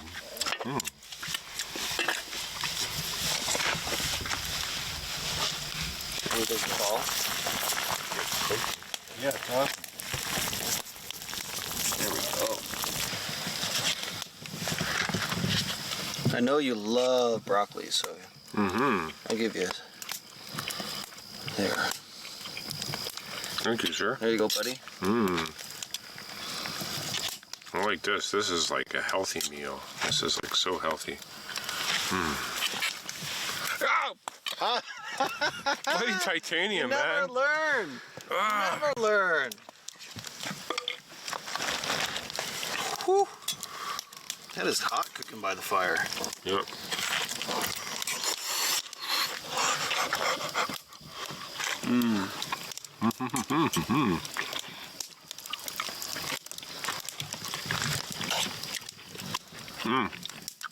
Oh yeah. Chana masala is good. It's all good. The beans are my favorite though. Oh yeah, the beans are freaking awesome.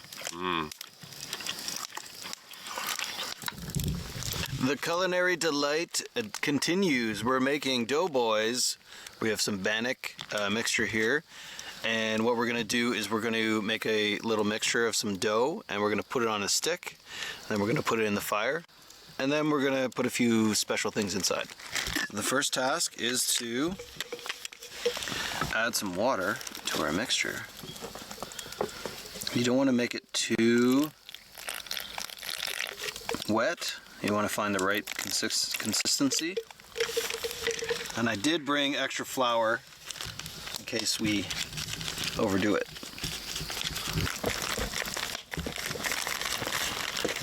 So while I'm mixing this up, I'll tell you what's in it. It's 1 cup of flour, 1 tablespoon of baking powder, and 1 tablespoon of sugar. And actually what we also added was 3 tablespoons of powdered milk. That way I don't get it all over my hands.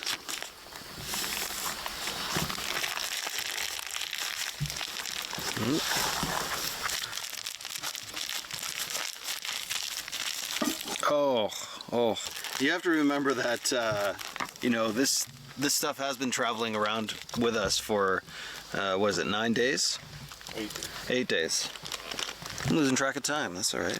But you know what I'm gonna do? And just plug up this hole with a little tape. Duct tape. So many uses.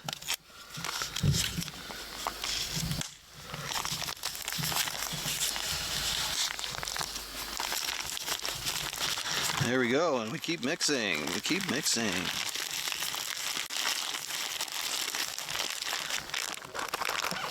Looks good. You need it to be a little bit tacky so that it'll stick to the shaft of the stick. Stick to the stick. So we've been leaving these, I almost tripped into the water. We've been leaving those soaking in the water for probably about 20 minutes now. And we're gonna just grab them.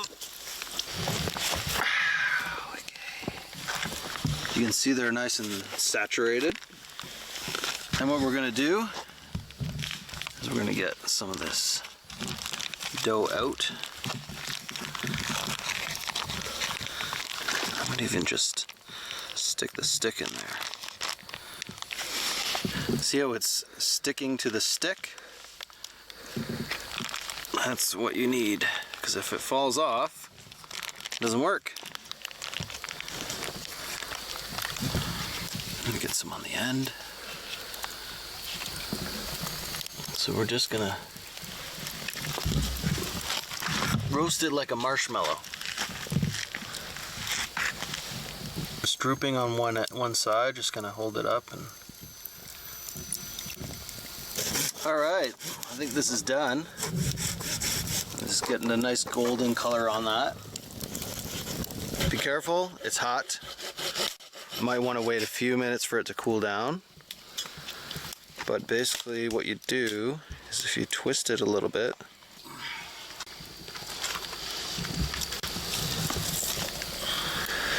it'll come off the end of the stick. It's still very hot. I'm going to try and hold on to it. There we go. Look at that. And then you got a nice little cavity in there. And you can put whatever you like in there. Alright, for this one I'm going to put some strawberry jam.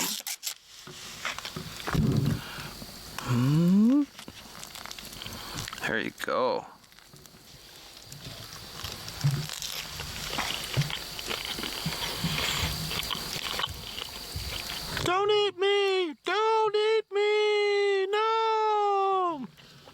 Too bad I'm hungry.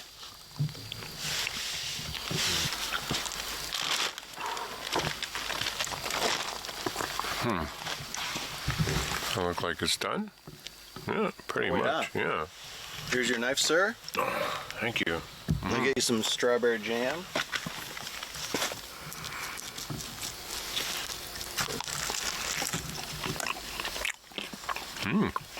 That is good.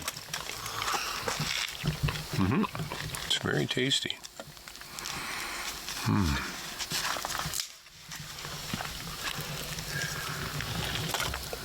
Yeah. That's good. Yum, yum, yum. Yeah, pretty simple dessert, eh? Yeah, and you can put all sorts of stuff in there. You don't have to use it for dessert. You can. Yeah, I heard you were saying cream cheese. Yeah, I mean, you can have it for breakfast. You can, yeah, do it for lunch for fun if you're sitting around the campsite. Very good, sir. Awesome. Thank you.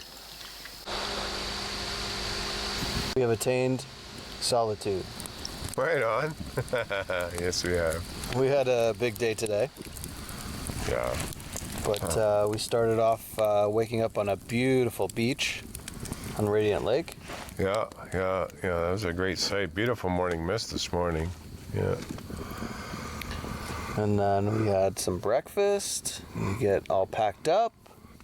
Yeah, we had a simple breakfast of oatmeal with peanut butter on English muffins. And coffee, of course. Yes. But the reason I'm celebrating also is because we did a hard day at portaging.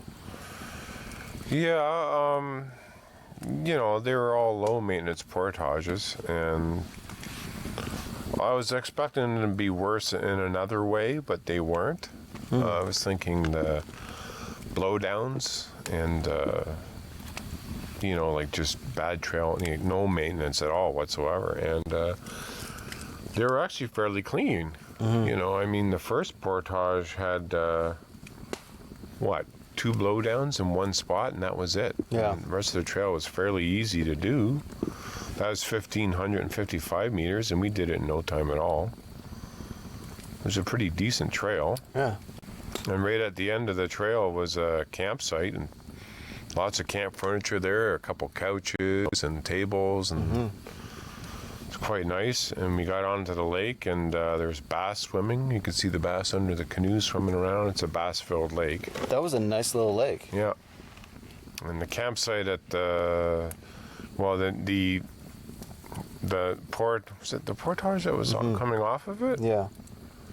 Yeah, there was a campsite there as well. And it had like burnt trees and... Yeah, there was a fire there, or maybe a lightning strike and a fire. We don't know how or why, but I actually kind of like that site. It had character. I mean, there was firewood everywhere.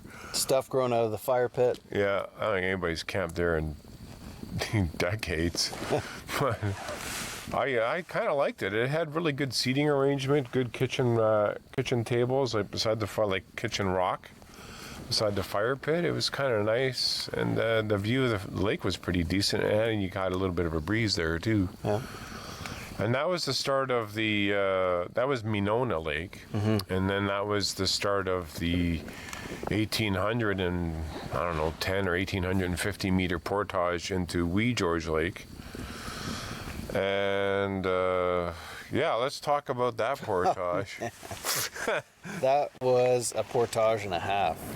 Yeah, I've got many different terms for that portage. That's, I like to say I got kicked in the ass on that portage. That was tough. It kept on going up, and then it leveled out, and you're like, okay, this isn't so... And then it went up, and up, and up.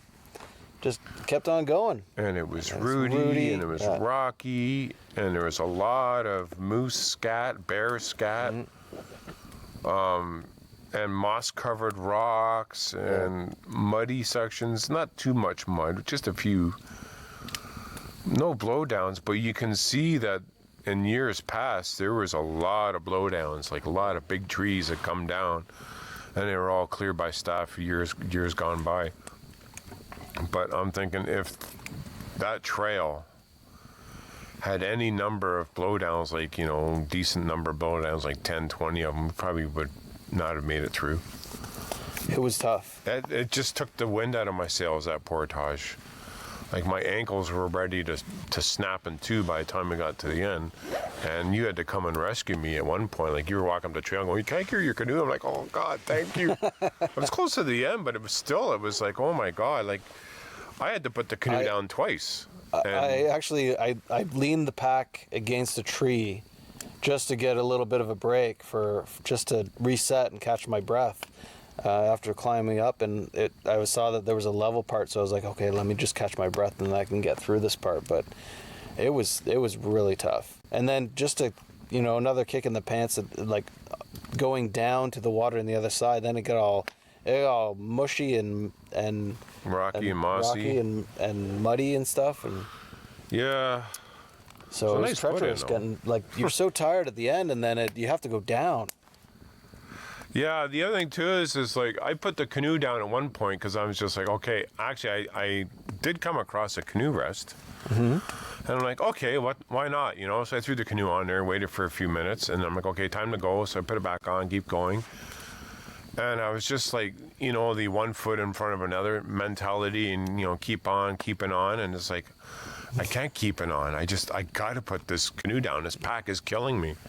So I put the canoe on or down, and I keep going with the pack, and I keep going, and I keep on, and keep going, and I'm just like, where the hell is the lake? Like, where's the end of the portage? This feels like 2,800 meters. Like, this is more than like 1.8 kilometers. And so finally I put the pack down and went back to get the canoe, and it just seemed like forever. Yeah.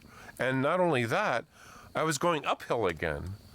Yeah. Like, wait a minute, I was going uphill coming up the trail, and now I'm going uphill going down the trail. Like, it was weird. There was just, like, no matter which way you're going in that trail, it is not very forgiving at all. No.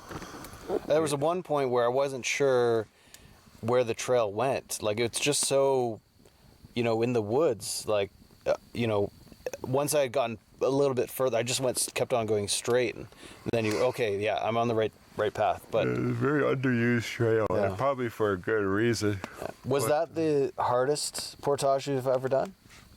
No, I've done other more difficult portages than that. A few come to. I've done a lot of portaging in the park, but a few do come to mind, and obviously weather and bugs would play a role in it as well. I can't imagine doing this portage we did today in July with the bugs. Oh my God.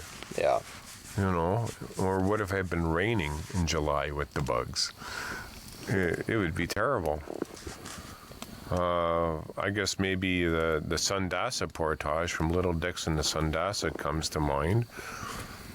It's not an overly difficult portage, but it just has like a combination. It's a low maintenance portage too.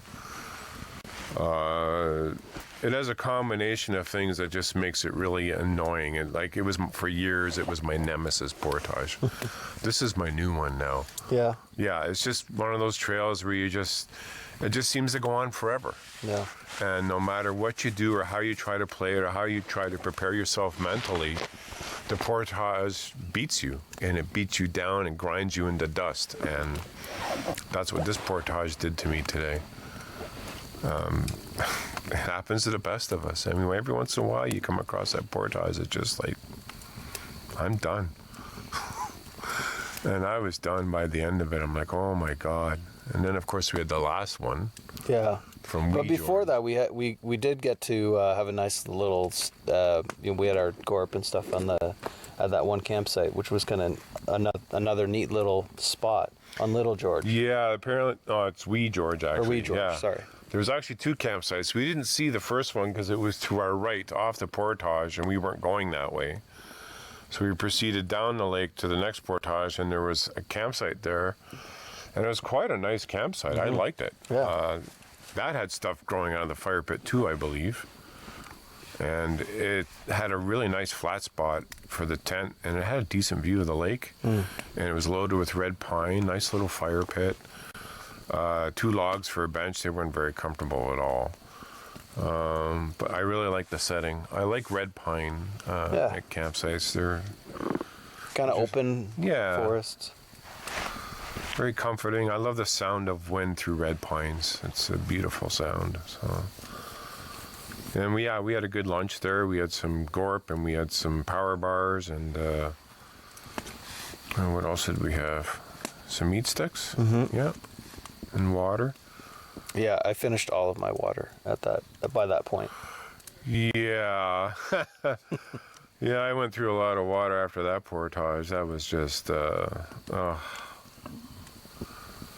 And the last portage, we even were confused.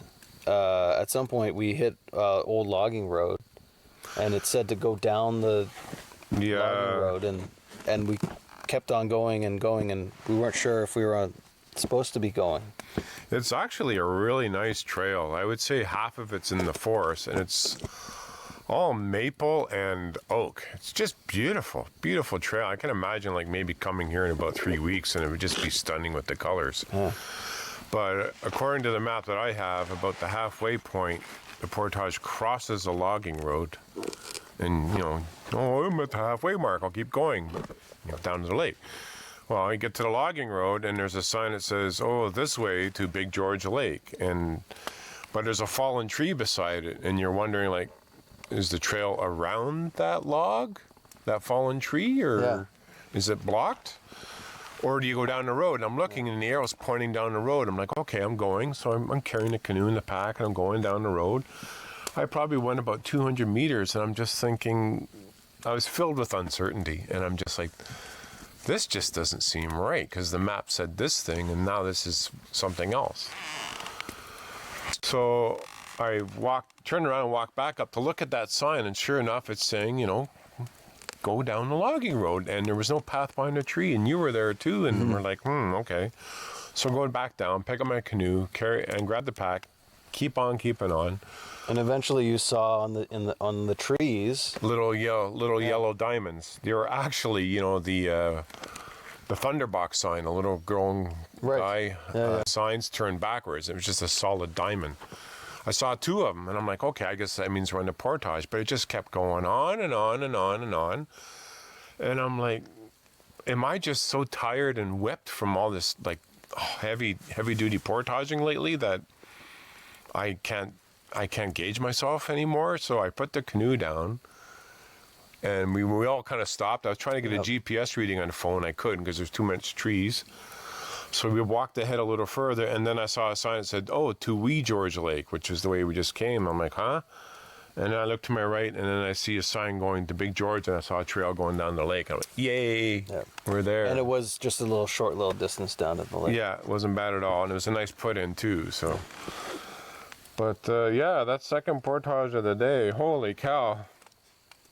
That's got to be up there probably in my top... probably the top 5 most difficult portages I've done in the park. Yeah. I mean, I've done the 4,500 meter portage from the Tarn Lake Mountain portage into St. Andrew, and although it has its difficulties, I mean, there was a really nice section in the middle. It's beautiful. And it's just more like up and down. It's difficult. But this today was a different degree of difficulty. It wasn't even frustrating. It was just like, I almost felt like one of those slaves, like, in the movies and the Egyptians, and it's like, keep stomping bricks or grass for straw to make bricks for the pyramids, and there's no end in sight, but you have to keep going because they keep whipping you, and the only way to stop the pain is to keep going, but it's still pain doing it. And it was just like, I just wanted to keep going, but I couldn't. But I had to put stuff down, and it's just, oh my God, it was killing me. I don't know how else to describe it. It was a beast. It was a beast. It was a beast of a portage, yeah. But we were rewarded by our current setting. Yeah, I like this campsite. It's a bit, rustic? Yeah, rustic for sure. It's small? A bit underused, I would say, yes. I had looked around saying you could probably put 3 tents here, and you probably could, but you could probably put 1 full-size tent and 2 one-person tents, because these other 2 spots I picked out just weren't big enough. Pretty lumpy. Yeah. You know. All those weeds hide detail, right? Yep. Underneath. Yeah. We got a pretty good spot though. Yeah, with all that moss, it pretty well smoothed things out. But that. And we did a test tank for the barrel, and then we. Yeah, you did a really fantastic job whipping that rock up there. I was a little unsure about doing the whole like twirl the rock with tied to the rope thing. Yeah, I've done it before. It's once you get the hang of it, it's really easy. Yeah. But you gotta be careful because sometimes a rock comes flying. Yeah, that's what I was worried. I didn't want to hit anybody with the rock. But or it just goes bloop into the lake, right? You're like, now I gotta go find another rock. Yeah. And we should mention the other little campsite that was on this lake too. Is like just we kind of paddled by it and we were like, yeah, we didn't even get out of the canoe. We're just like, because onto there's the just island. bushes and trees, stuff growing everywhere there. Yeah. Yeah. Yeah, these are pretty solitude-filled lakes. These ones here, holy cow! You want solitude? Come here. But and tomorrow we got the 2285 meter portage. I have no idea what that's like getting out. So I'm getting in and out is not easy, and this is why they're solitude-filled. Yep. No one comes here except us fools. We're loving it though. It's great. I mean, the portage was death. It was hell, but you know what? At the end of the day, we're here. We're having fun. We had those doughboys. We had a good dinner. Yeah. And we're gonna sleep good tonight. We got a nice fire going. It is kind of tough to have a full day like that. I found that like on these really long days, you get to the campsite and you're just like, I don't want to go and look for wood. I don't want to I just want to sit down for a while and just relax. But there's still jobs to do. Mm-hmm. And it's just kind of part of it. You got to go through the motion and get those things done, and then you can sit down and relax. Yeah, and today we were lucky. It was a short day today. Yeah. It was only a 5-hour day. So that was pretty good. But I know what you mean. I mean, that's why I love gravity filters for filtering my water. I remember in the old days, I get to camp and I'm just like got no strength left. It's like, now I got to pump water. I'm like, I can't do this. So now you just fill it in the bag and you hang it from a tree and let gravity filter it for you. So that's the work smarter, not harder mantra. So, yeah. But what else do we have to do tomorrow? Because it's not just the one port. No, we got 3 portages. 3 portages. So the first one will take us over into the Petawawa River. Yeah. And then from there, where do we go? We go up the Petawawa into Cedar Lake. So we got 3 portages.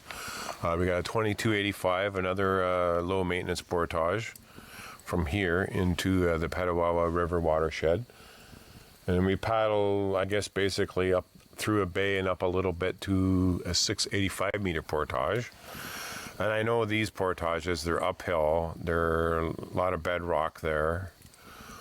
There's a bit of a steep climb here and there, but it's the last one, the 970, that's going into Cedar Lake. Mm. It's a bit of a goat path, a bit of a steep goat path. Like right out of the water, you're up the side of a hill. It's cut right into the hill, and I mean, you could, if you lose your balance, you're going down, tumbling down into the river. Oh. And it keeps climbing, and you're going up over rock and shale, and then you're into the cedar swampy forest, and all the rest of the way up to the lake. It gets better and better, but I mean the beginning is just nasty. And then when you get to the end, we're on Cedar Lake, and it's got a beautiful view. There's even a campsite right at the end of the portage, so you can probably have lunch there, and then we'll just set sail and find a campsite on Cedar Lake. So I'm thinking that this portage here climbs a little bit, and then pretty much for like maybe 7/10 of the way, it's all downhill into the Petawawa River. So, would you ever put any like ropes or anything up to help you up that kind of steep portage? Nah. Something to hang on to. It's not that crazy or anything. No, it's not that steep. It's just steep. It's just tough. Yeah. Yeah, it's just like holy cow, right? Once you get going, the adrenaline flows. You're like, okay, no big deal. It's nothing like what we did today, though. Like, that was stupid. So once we're on Cedar, is there anything else we're going to do before we hit camp, or? Oh, Anything just else we're try and gonna get a check out? decent campsite. Okay. Yeah. All right, well. Yeah. That's it. This is it. This is the last morning. We're out of here. And what a view to wake up to.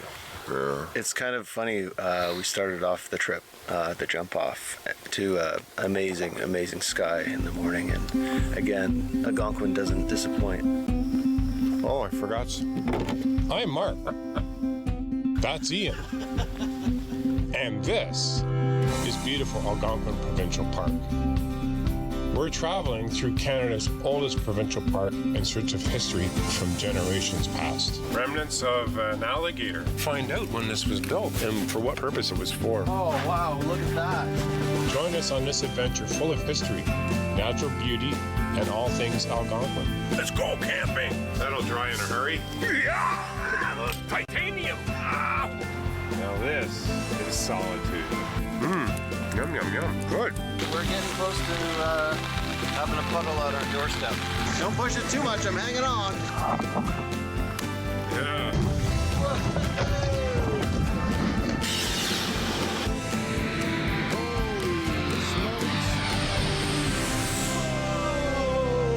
This is Mark in the Park. That was awesome.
Nice.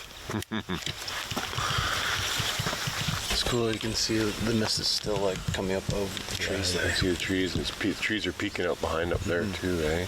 Yeah. I love it. It doesn't even look like mist. It looks like a fog or a painting or something. It's just like really beautiful. Now, surrounded by all this beautiful scenery, you might think that things are really clean around here, but the water has actually got a lot of little particles in it that you can't really see. So we have this handy dandy filter to clean out the water that we can drink it.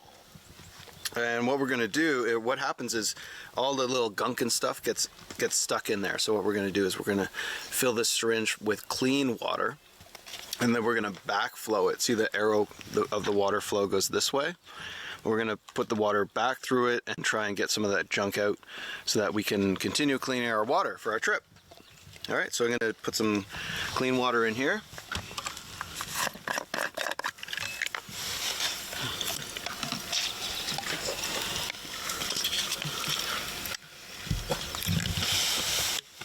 All right, I'm going to stick it in here. Just get a good grip, because you want to seal that part up so that the water goes all through. Ew, I'm glad I'm not drinking all that. It was brown.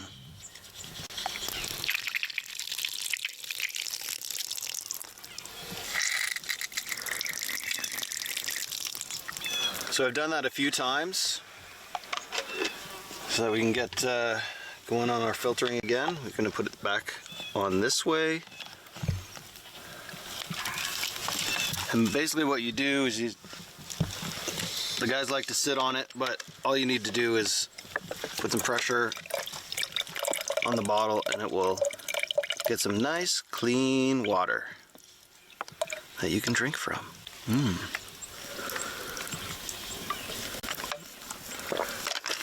Delicious. Oh, I got a little friend. He was hitching a ride. It's like, take me to Cedar.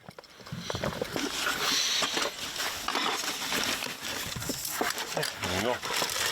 Oh. Oh, man.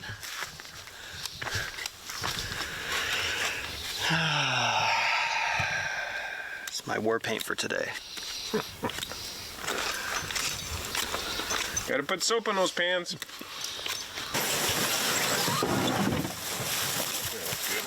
I gotta put the pack. No, you can put it sideways? Okay. Thank you, campsite. Bye.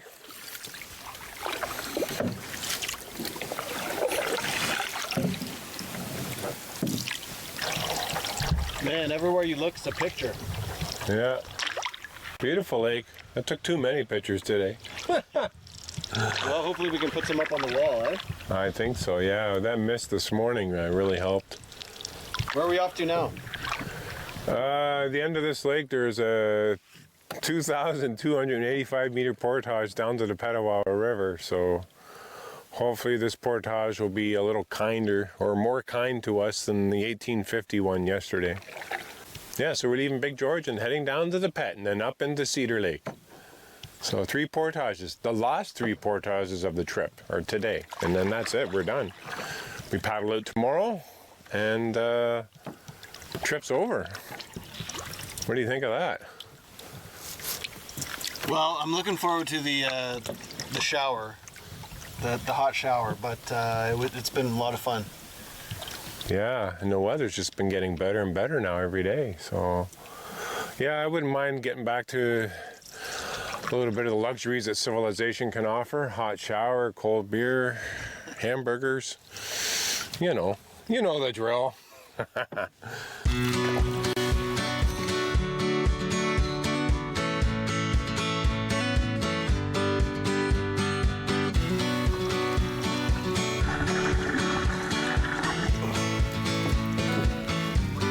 Get out right here. That's good right there. Thanks. Off to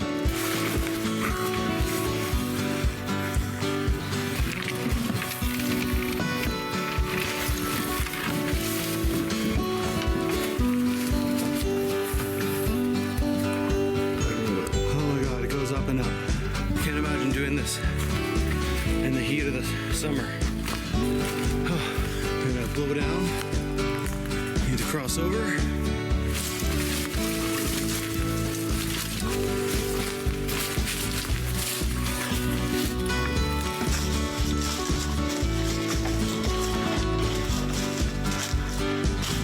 Was that falling on you? This might be disastrous.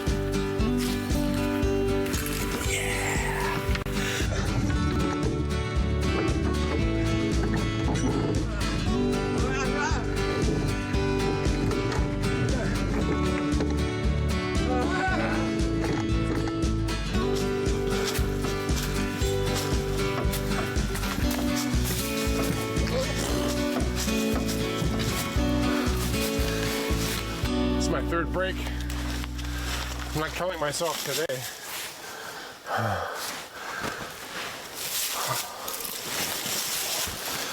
Oh, that's a lot of hill to climb. Yeah, this one's okay. It's a tough portage, but yesterday's 1850 was still murder. That's my nemesis. You can see forest fire came through here.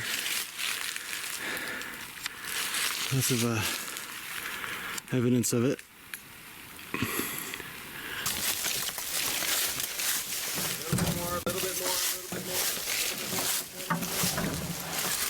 And tilt back. There we go. Beep, beep, beep.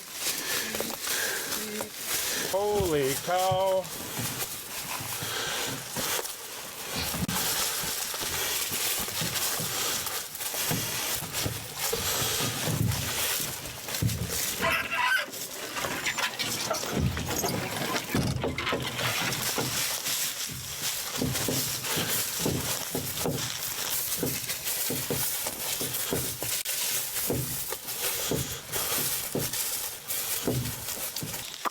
Let's go. It doesn't look it, but that's pretty steep.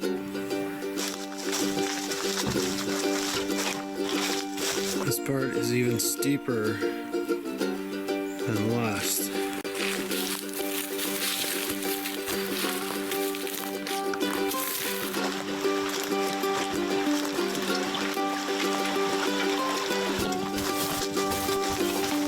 He reaches the rail bed.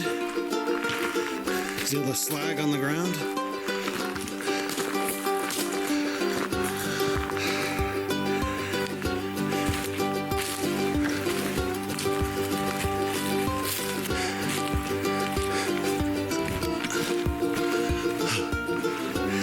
Straight down to the water.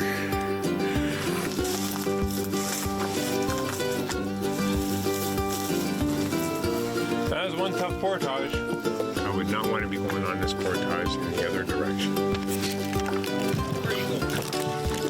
It's hard. Get hard. Oh, seize. Okay. What you got? What you gonna do? Rock you. We're just gonna go downriver, look at a big tall bridge.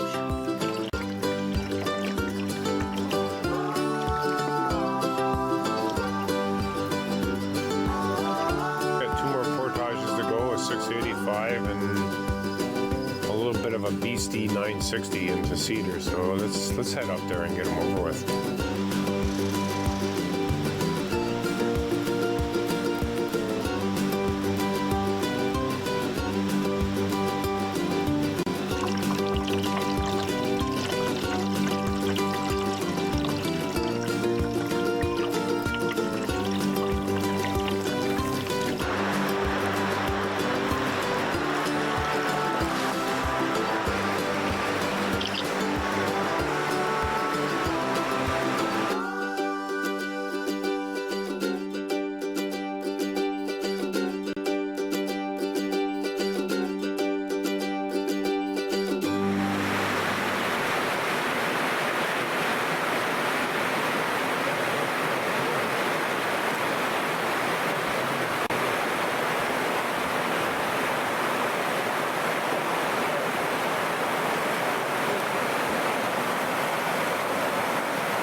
Ah, that was a good portage, good workout.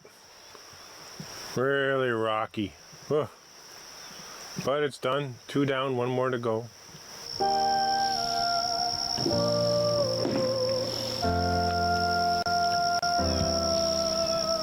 On to Cedar Rapids. Yeah, Cedar Rapids portage. Yeah, up to Cedar Lake.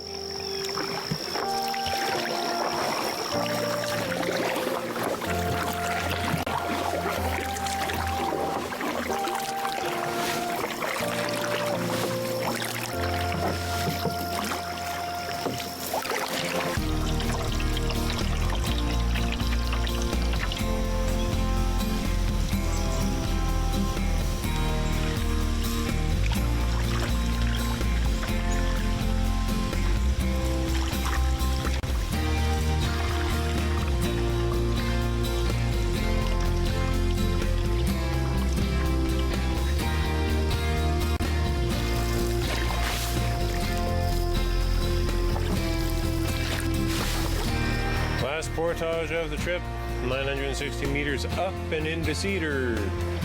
Wow, that is a bit of a climb there. Well, it goes up along the left. No, I wouldn't go that way. Oh, it goes that way. Yeah.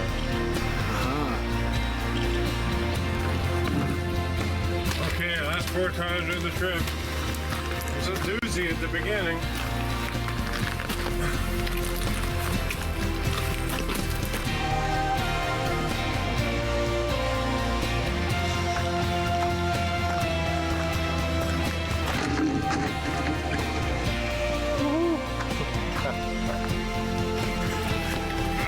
There's a comfy seat. Oh, yeah. Love that chair.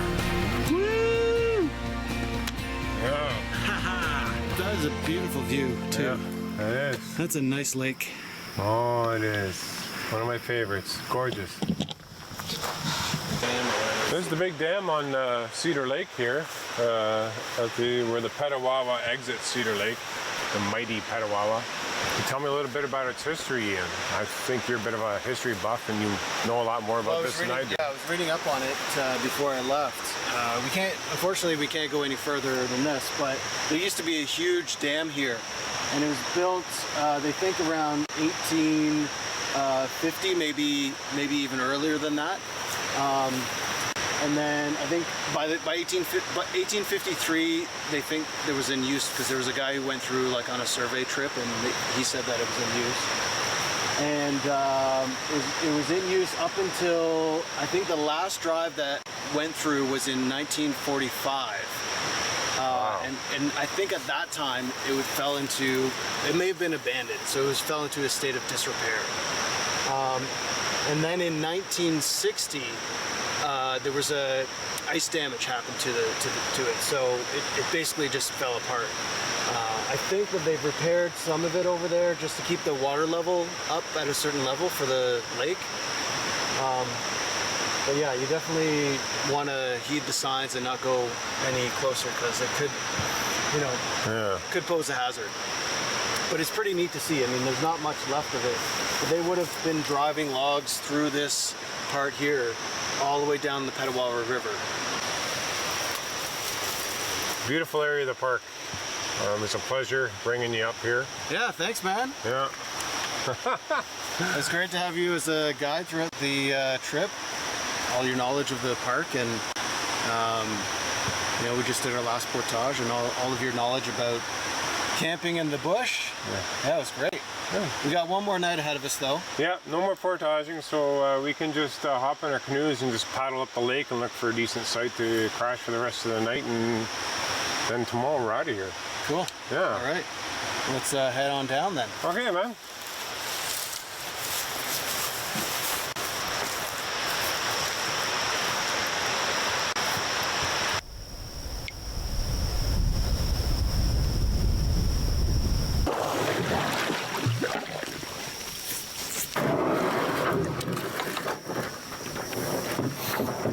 So this is our last campsite of the trip. We're on Cedar Lake now. We finished those three portages. The first one coming off Big George Lake down to the Petawawa, and then the last two portages going up the Petawawa into Cedar Lake. And we're here on this rather long island with the lone campsite on it. And you can see it's loaded with pines. It's a big open site. It's a bit slopey, but it's a beautiful site for summer. Lots of breezes to keep the bugs away. Ontario, looks like Ontario Parks has been here. This site has been raked. It's fairly clean. I've never actually camped on this site. I've visited it many times, and I noticed that there's a couple trees missing since I was last here. There's also extra fire pits kicking around. I don't know what that story's all about. But there are some nice sites up here at top to place a tent. They're fairly level. So, and there's also one back there. So there's enough room here to put at least 2 or 3 tents up here, and maybe even more room if you don't mind sleeping on a slope. Usually I like to camp a little further down here on another island that has a beautiful sand beach, but it was occupied, and so we pushed on to this one. So big disappointment there, but what can you do, right? And I think that's about it for now. I think Ian's he's sitting in the mudroom there, and he's taking his wet socks off and putting dry socks and shoes on, and he's going to relax, and portaging is done for the trip, and we're just going to set up our tents and probably get dinner going, and that'll be the last dinner, and we just relax and chill for a little bit. So yeah, what's for dinner? What's for dinner? I think mac and cheese. Yeah, mac and cheese. Yum, yum, yum. And always, that's a good camping favorite. So I hear there might be bacon involved. There was supposed to be bacon, but I don't know if there is any. But if there is, yes, we'll see. Maybe some will magically appear. Yes, yes. What's with all the fire pits? Holy cow. I don't know. Shouldn't be doing that. Fire danger, you know, and all. Haha. I don't know how you leave. You must be leaving in a hurry if you leave these behind. Oh, look at this, a penny. They don't make those anymore. Oh, it's an American penny. Oh, okay. Trump supporters. No. It's pretty thin. It feels cheap. You can't say that on TV, Mark. Okay. Those are bad words. 2004.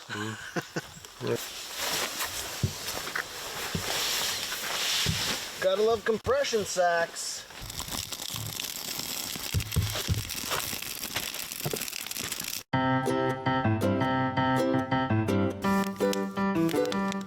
So I got a fire going here, and got a pot full of water. I'm gonna boil some water because we're gonna have some mac and cheese for dinner. And I found some bacon too.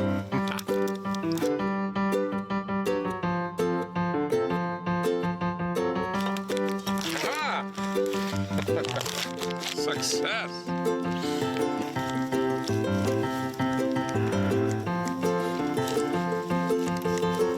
Right now I'm making powdered milk.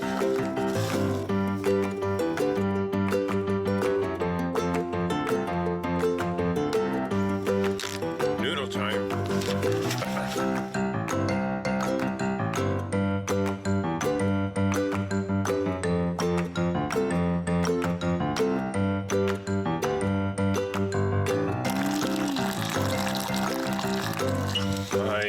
Add in the milk, and then the bacon, and then the cheese stuff. Oh, I got butter too, a little bit of butter. Bacon, milk, cheese, sauce,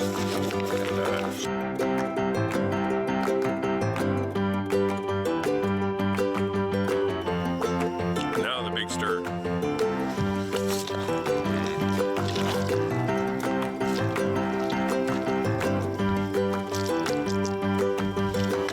Ian,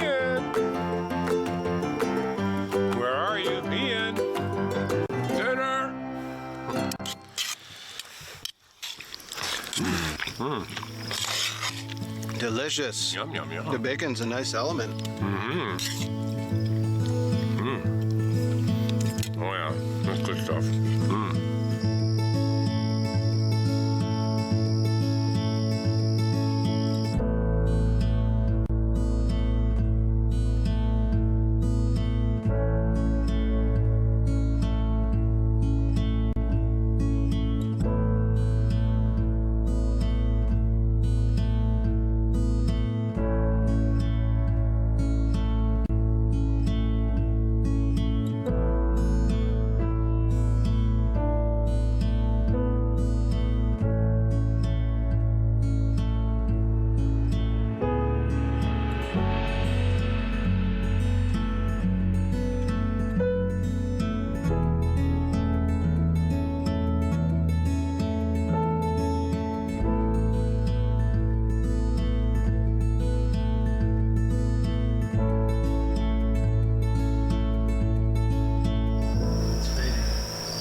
Yeah, so this is our last talking by the fire segment. Our trip ends tomorrow. We're here on Cedar Lake, and it's quite a start to the day today, eh? Yeah, it was amazing. I got up and looked around Big George, and man, everywhere you looked, it was like picture perfect. It was such a nice little lake to wake up on.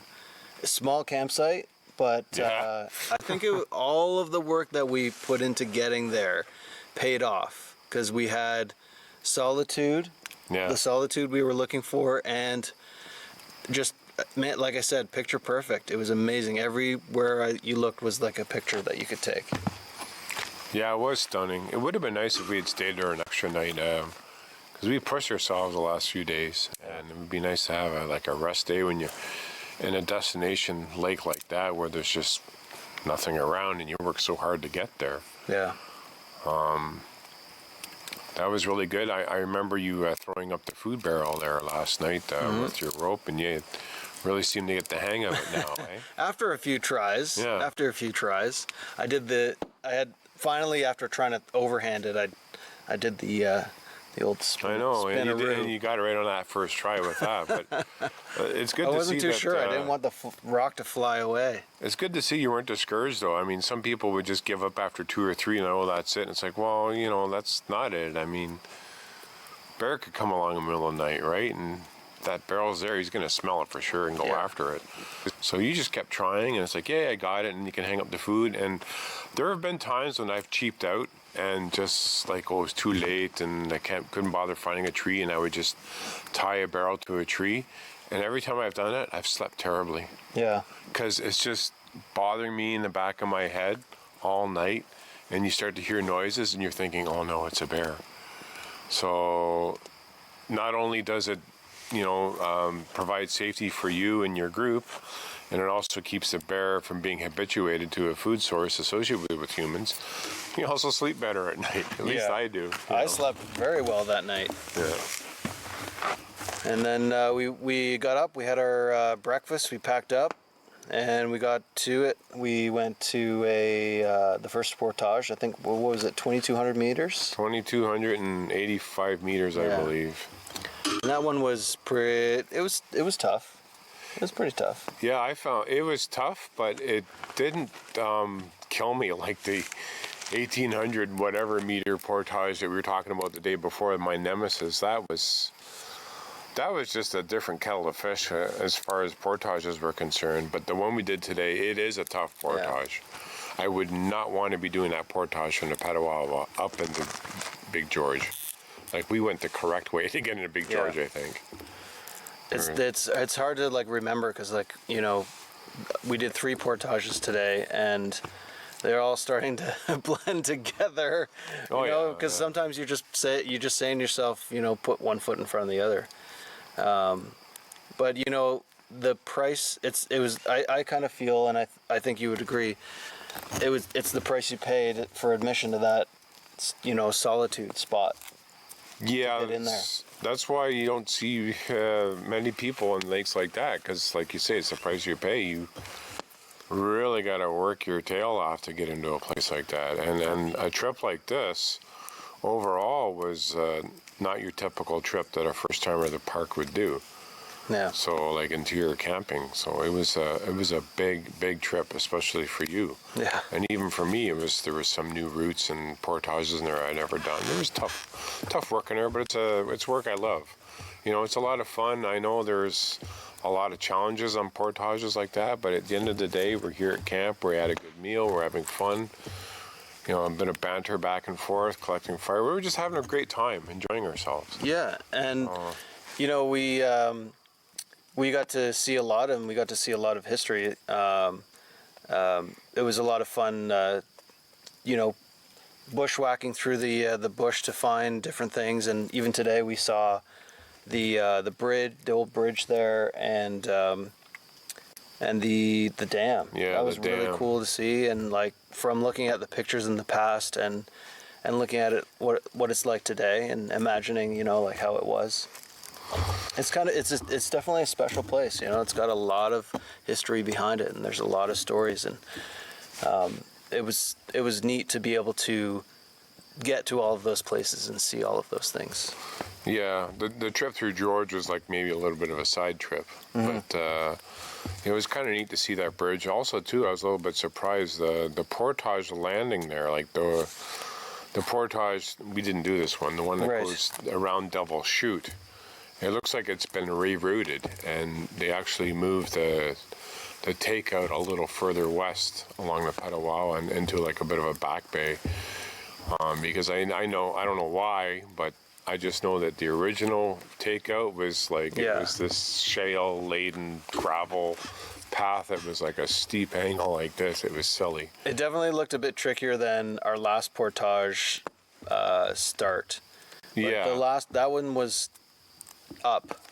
Yeah, the 960 into Cedar Lake. That's once you got up there, though, it was all right. But it was still a lot of climbing to begin with, and but yeah, it was a little bit tricky for sure.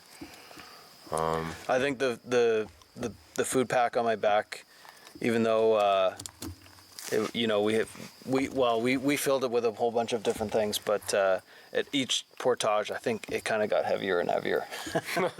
I know, it's kind of ironic because as the trip goes along, your food barrel is supposed to get lighter and lighter.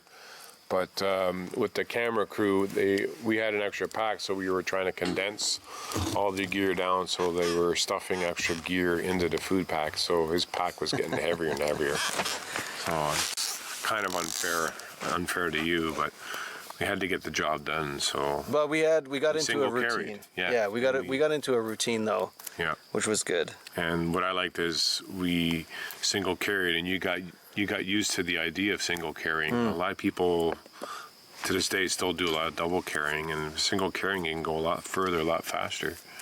But it's tough. Yeah. You know, I'd say. I think we had a lot of weight that a typical canoeist or a group of canoeists wouldn't normally deal with. Yeah. You know, so I know that. But we get to bring all of those amazing shots to you guys at home. So yeah. that's you know, that's a nice thing to do. What was your favorite part of the trip, though? My favorite part, like. Do you have a memorable moment? A memorable moment. Favorite campsite.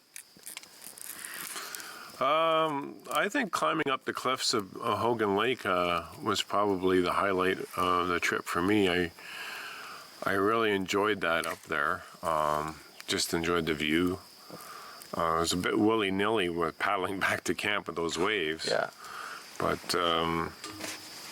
favorite campsite? I don't know. I mean, it's kind of a toss-up between maybe Radiant and Burnt Root. I mean, I really loved the Burnt Root run, one on Burnt Root. And with the wind through the pines, it was really nice. I liked the one on Radiant as well.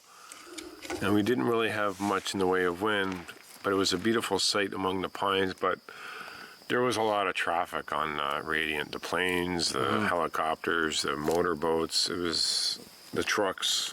Yeah. So I guess maybe I would have to change my mind and go with Burnt Root and say Burnt Root was probably my favorite campsite. Plus we had a rest day there too, so that was kind of nice. Yeah, I mean, it's really hard to say what, because each place had sort of its own special thing going on. Yeah. From the cliffs of Hogan to, Radiant Lake with, the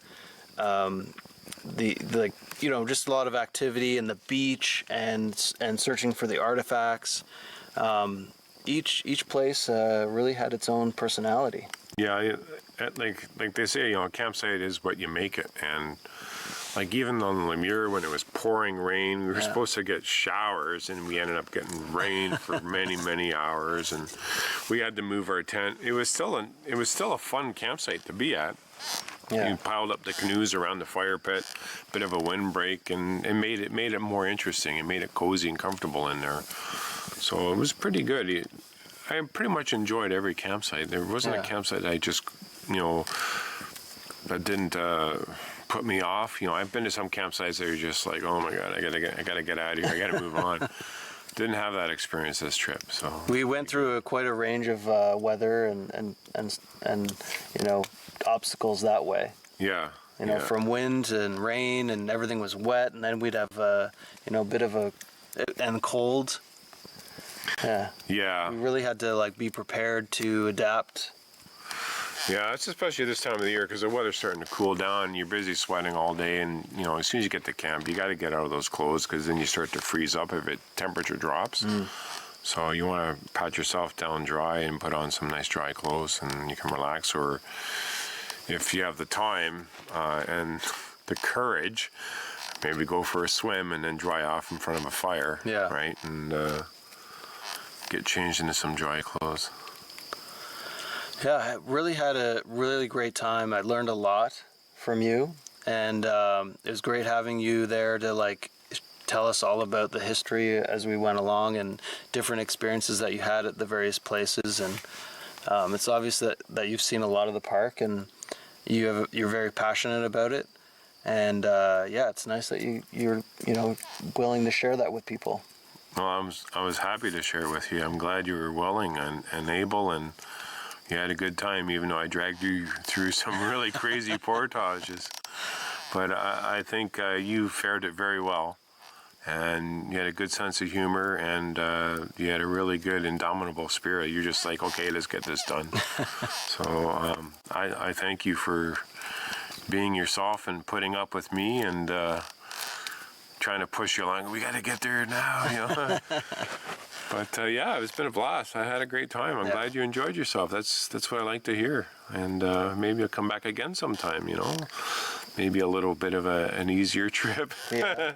You deserve it, right? So I think I'll definitely be coming back, for sure. Bring the family. Right on. Yeah, there you go. Yeah. All right. So I guess that's it for us. That's it for talking by the fire.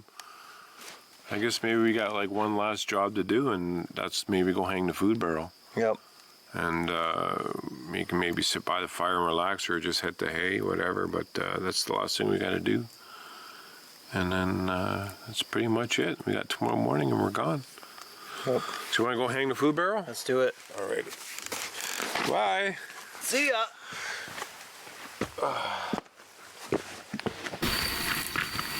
Hey, look at this.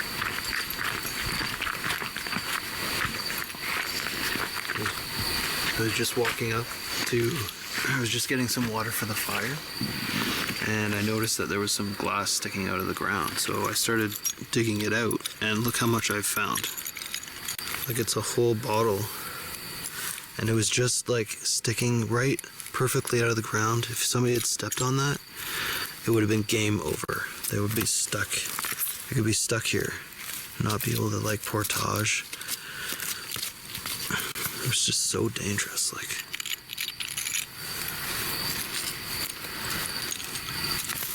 so irresponsible. Well, we're gonna pack this out. Maybe I'll come back and look for some more, but I'm gonna find something to put this in.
Just packing up.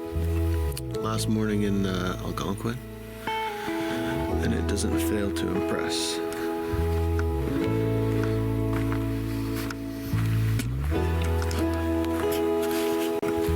Look at that sky.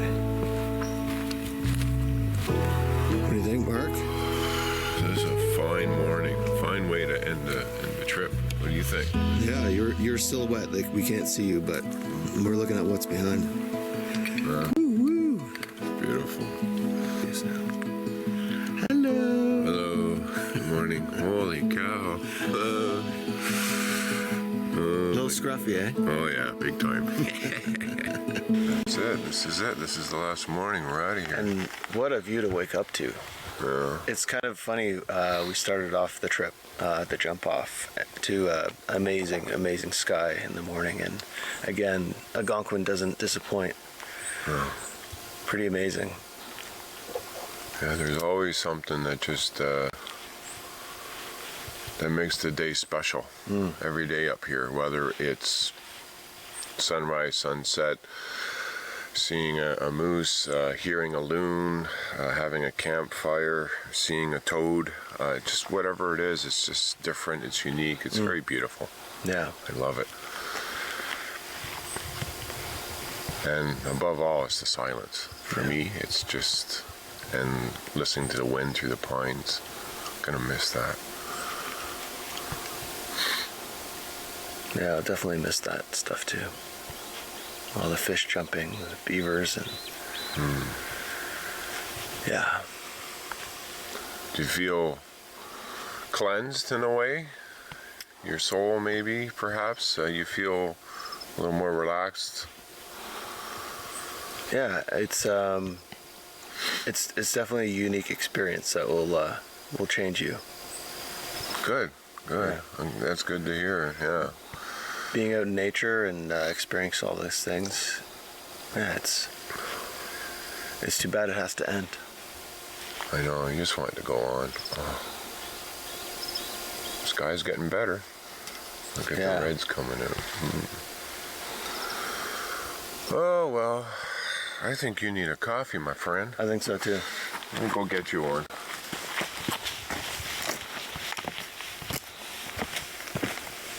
So last night, Mark, look what we found. Yeah, I know. Give it a shake. I don't want to shake it too much because it might puncture the bag it's in. But if you look inside, you can tell what you heard was glass. We found that on the way in to just coming up from the water there after getting some water. This was embedded in the ground, sticking up like that. And oftentimes, especially in high summer, I'll walk around barefoot around camp. And matter of fact, Iain and I were walking barefoot around the camp at Radiant Lake. Can you imagine stepping on this and this going through your foot? And then you gotta do a portage? No, like this is silly. This is what the problem with paddle-in sites on an access lake. People think they can just, oh, nature, yahoo it up, and then just not respect it and leave all this stuff behind. It's not even supposed to be in the park. There's a glass and bottle ban for a reason. Hopefully some of us out there who don't get the message will get the message that this is just so wrong. It's a hazard, and it doesn't belong out here.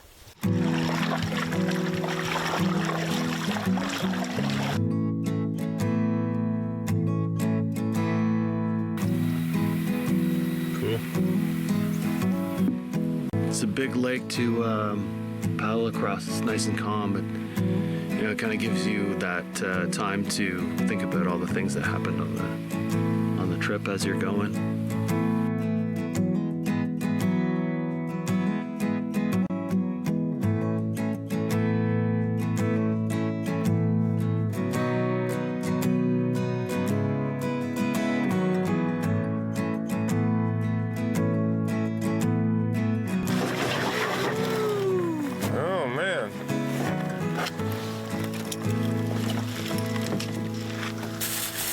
Now what? Pack up and go home? You know what? I want to go see that view from the crater again.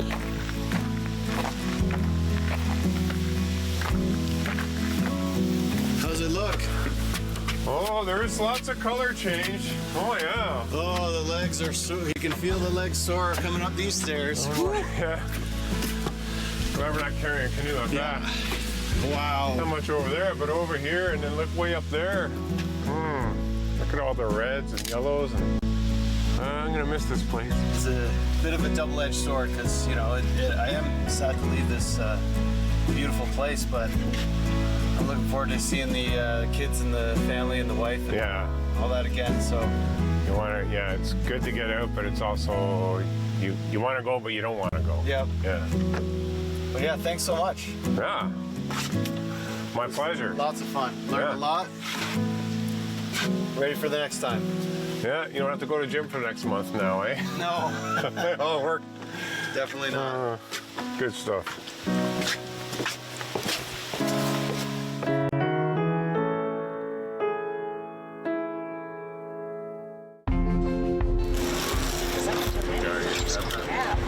How much cake? Onion ring? Okay. Yeah, gumbo dog.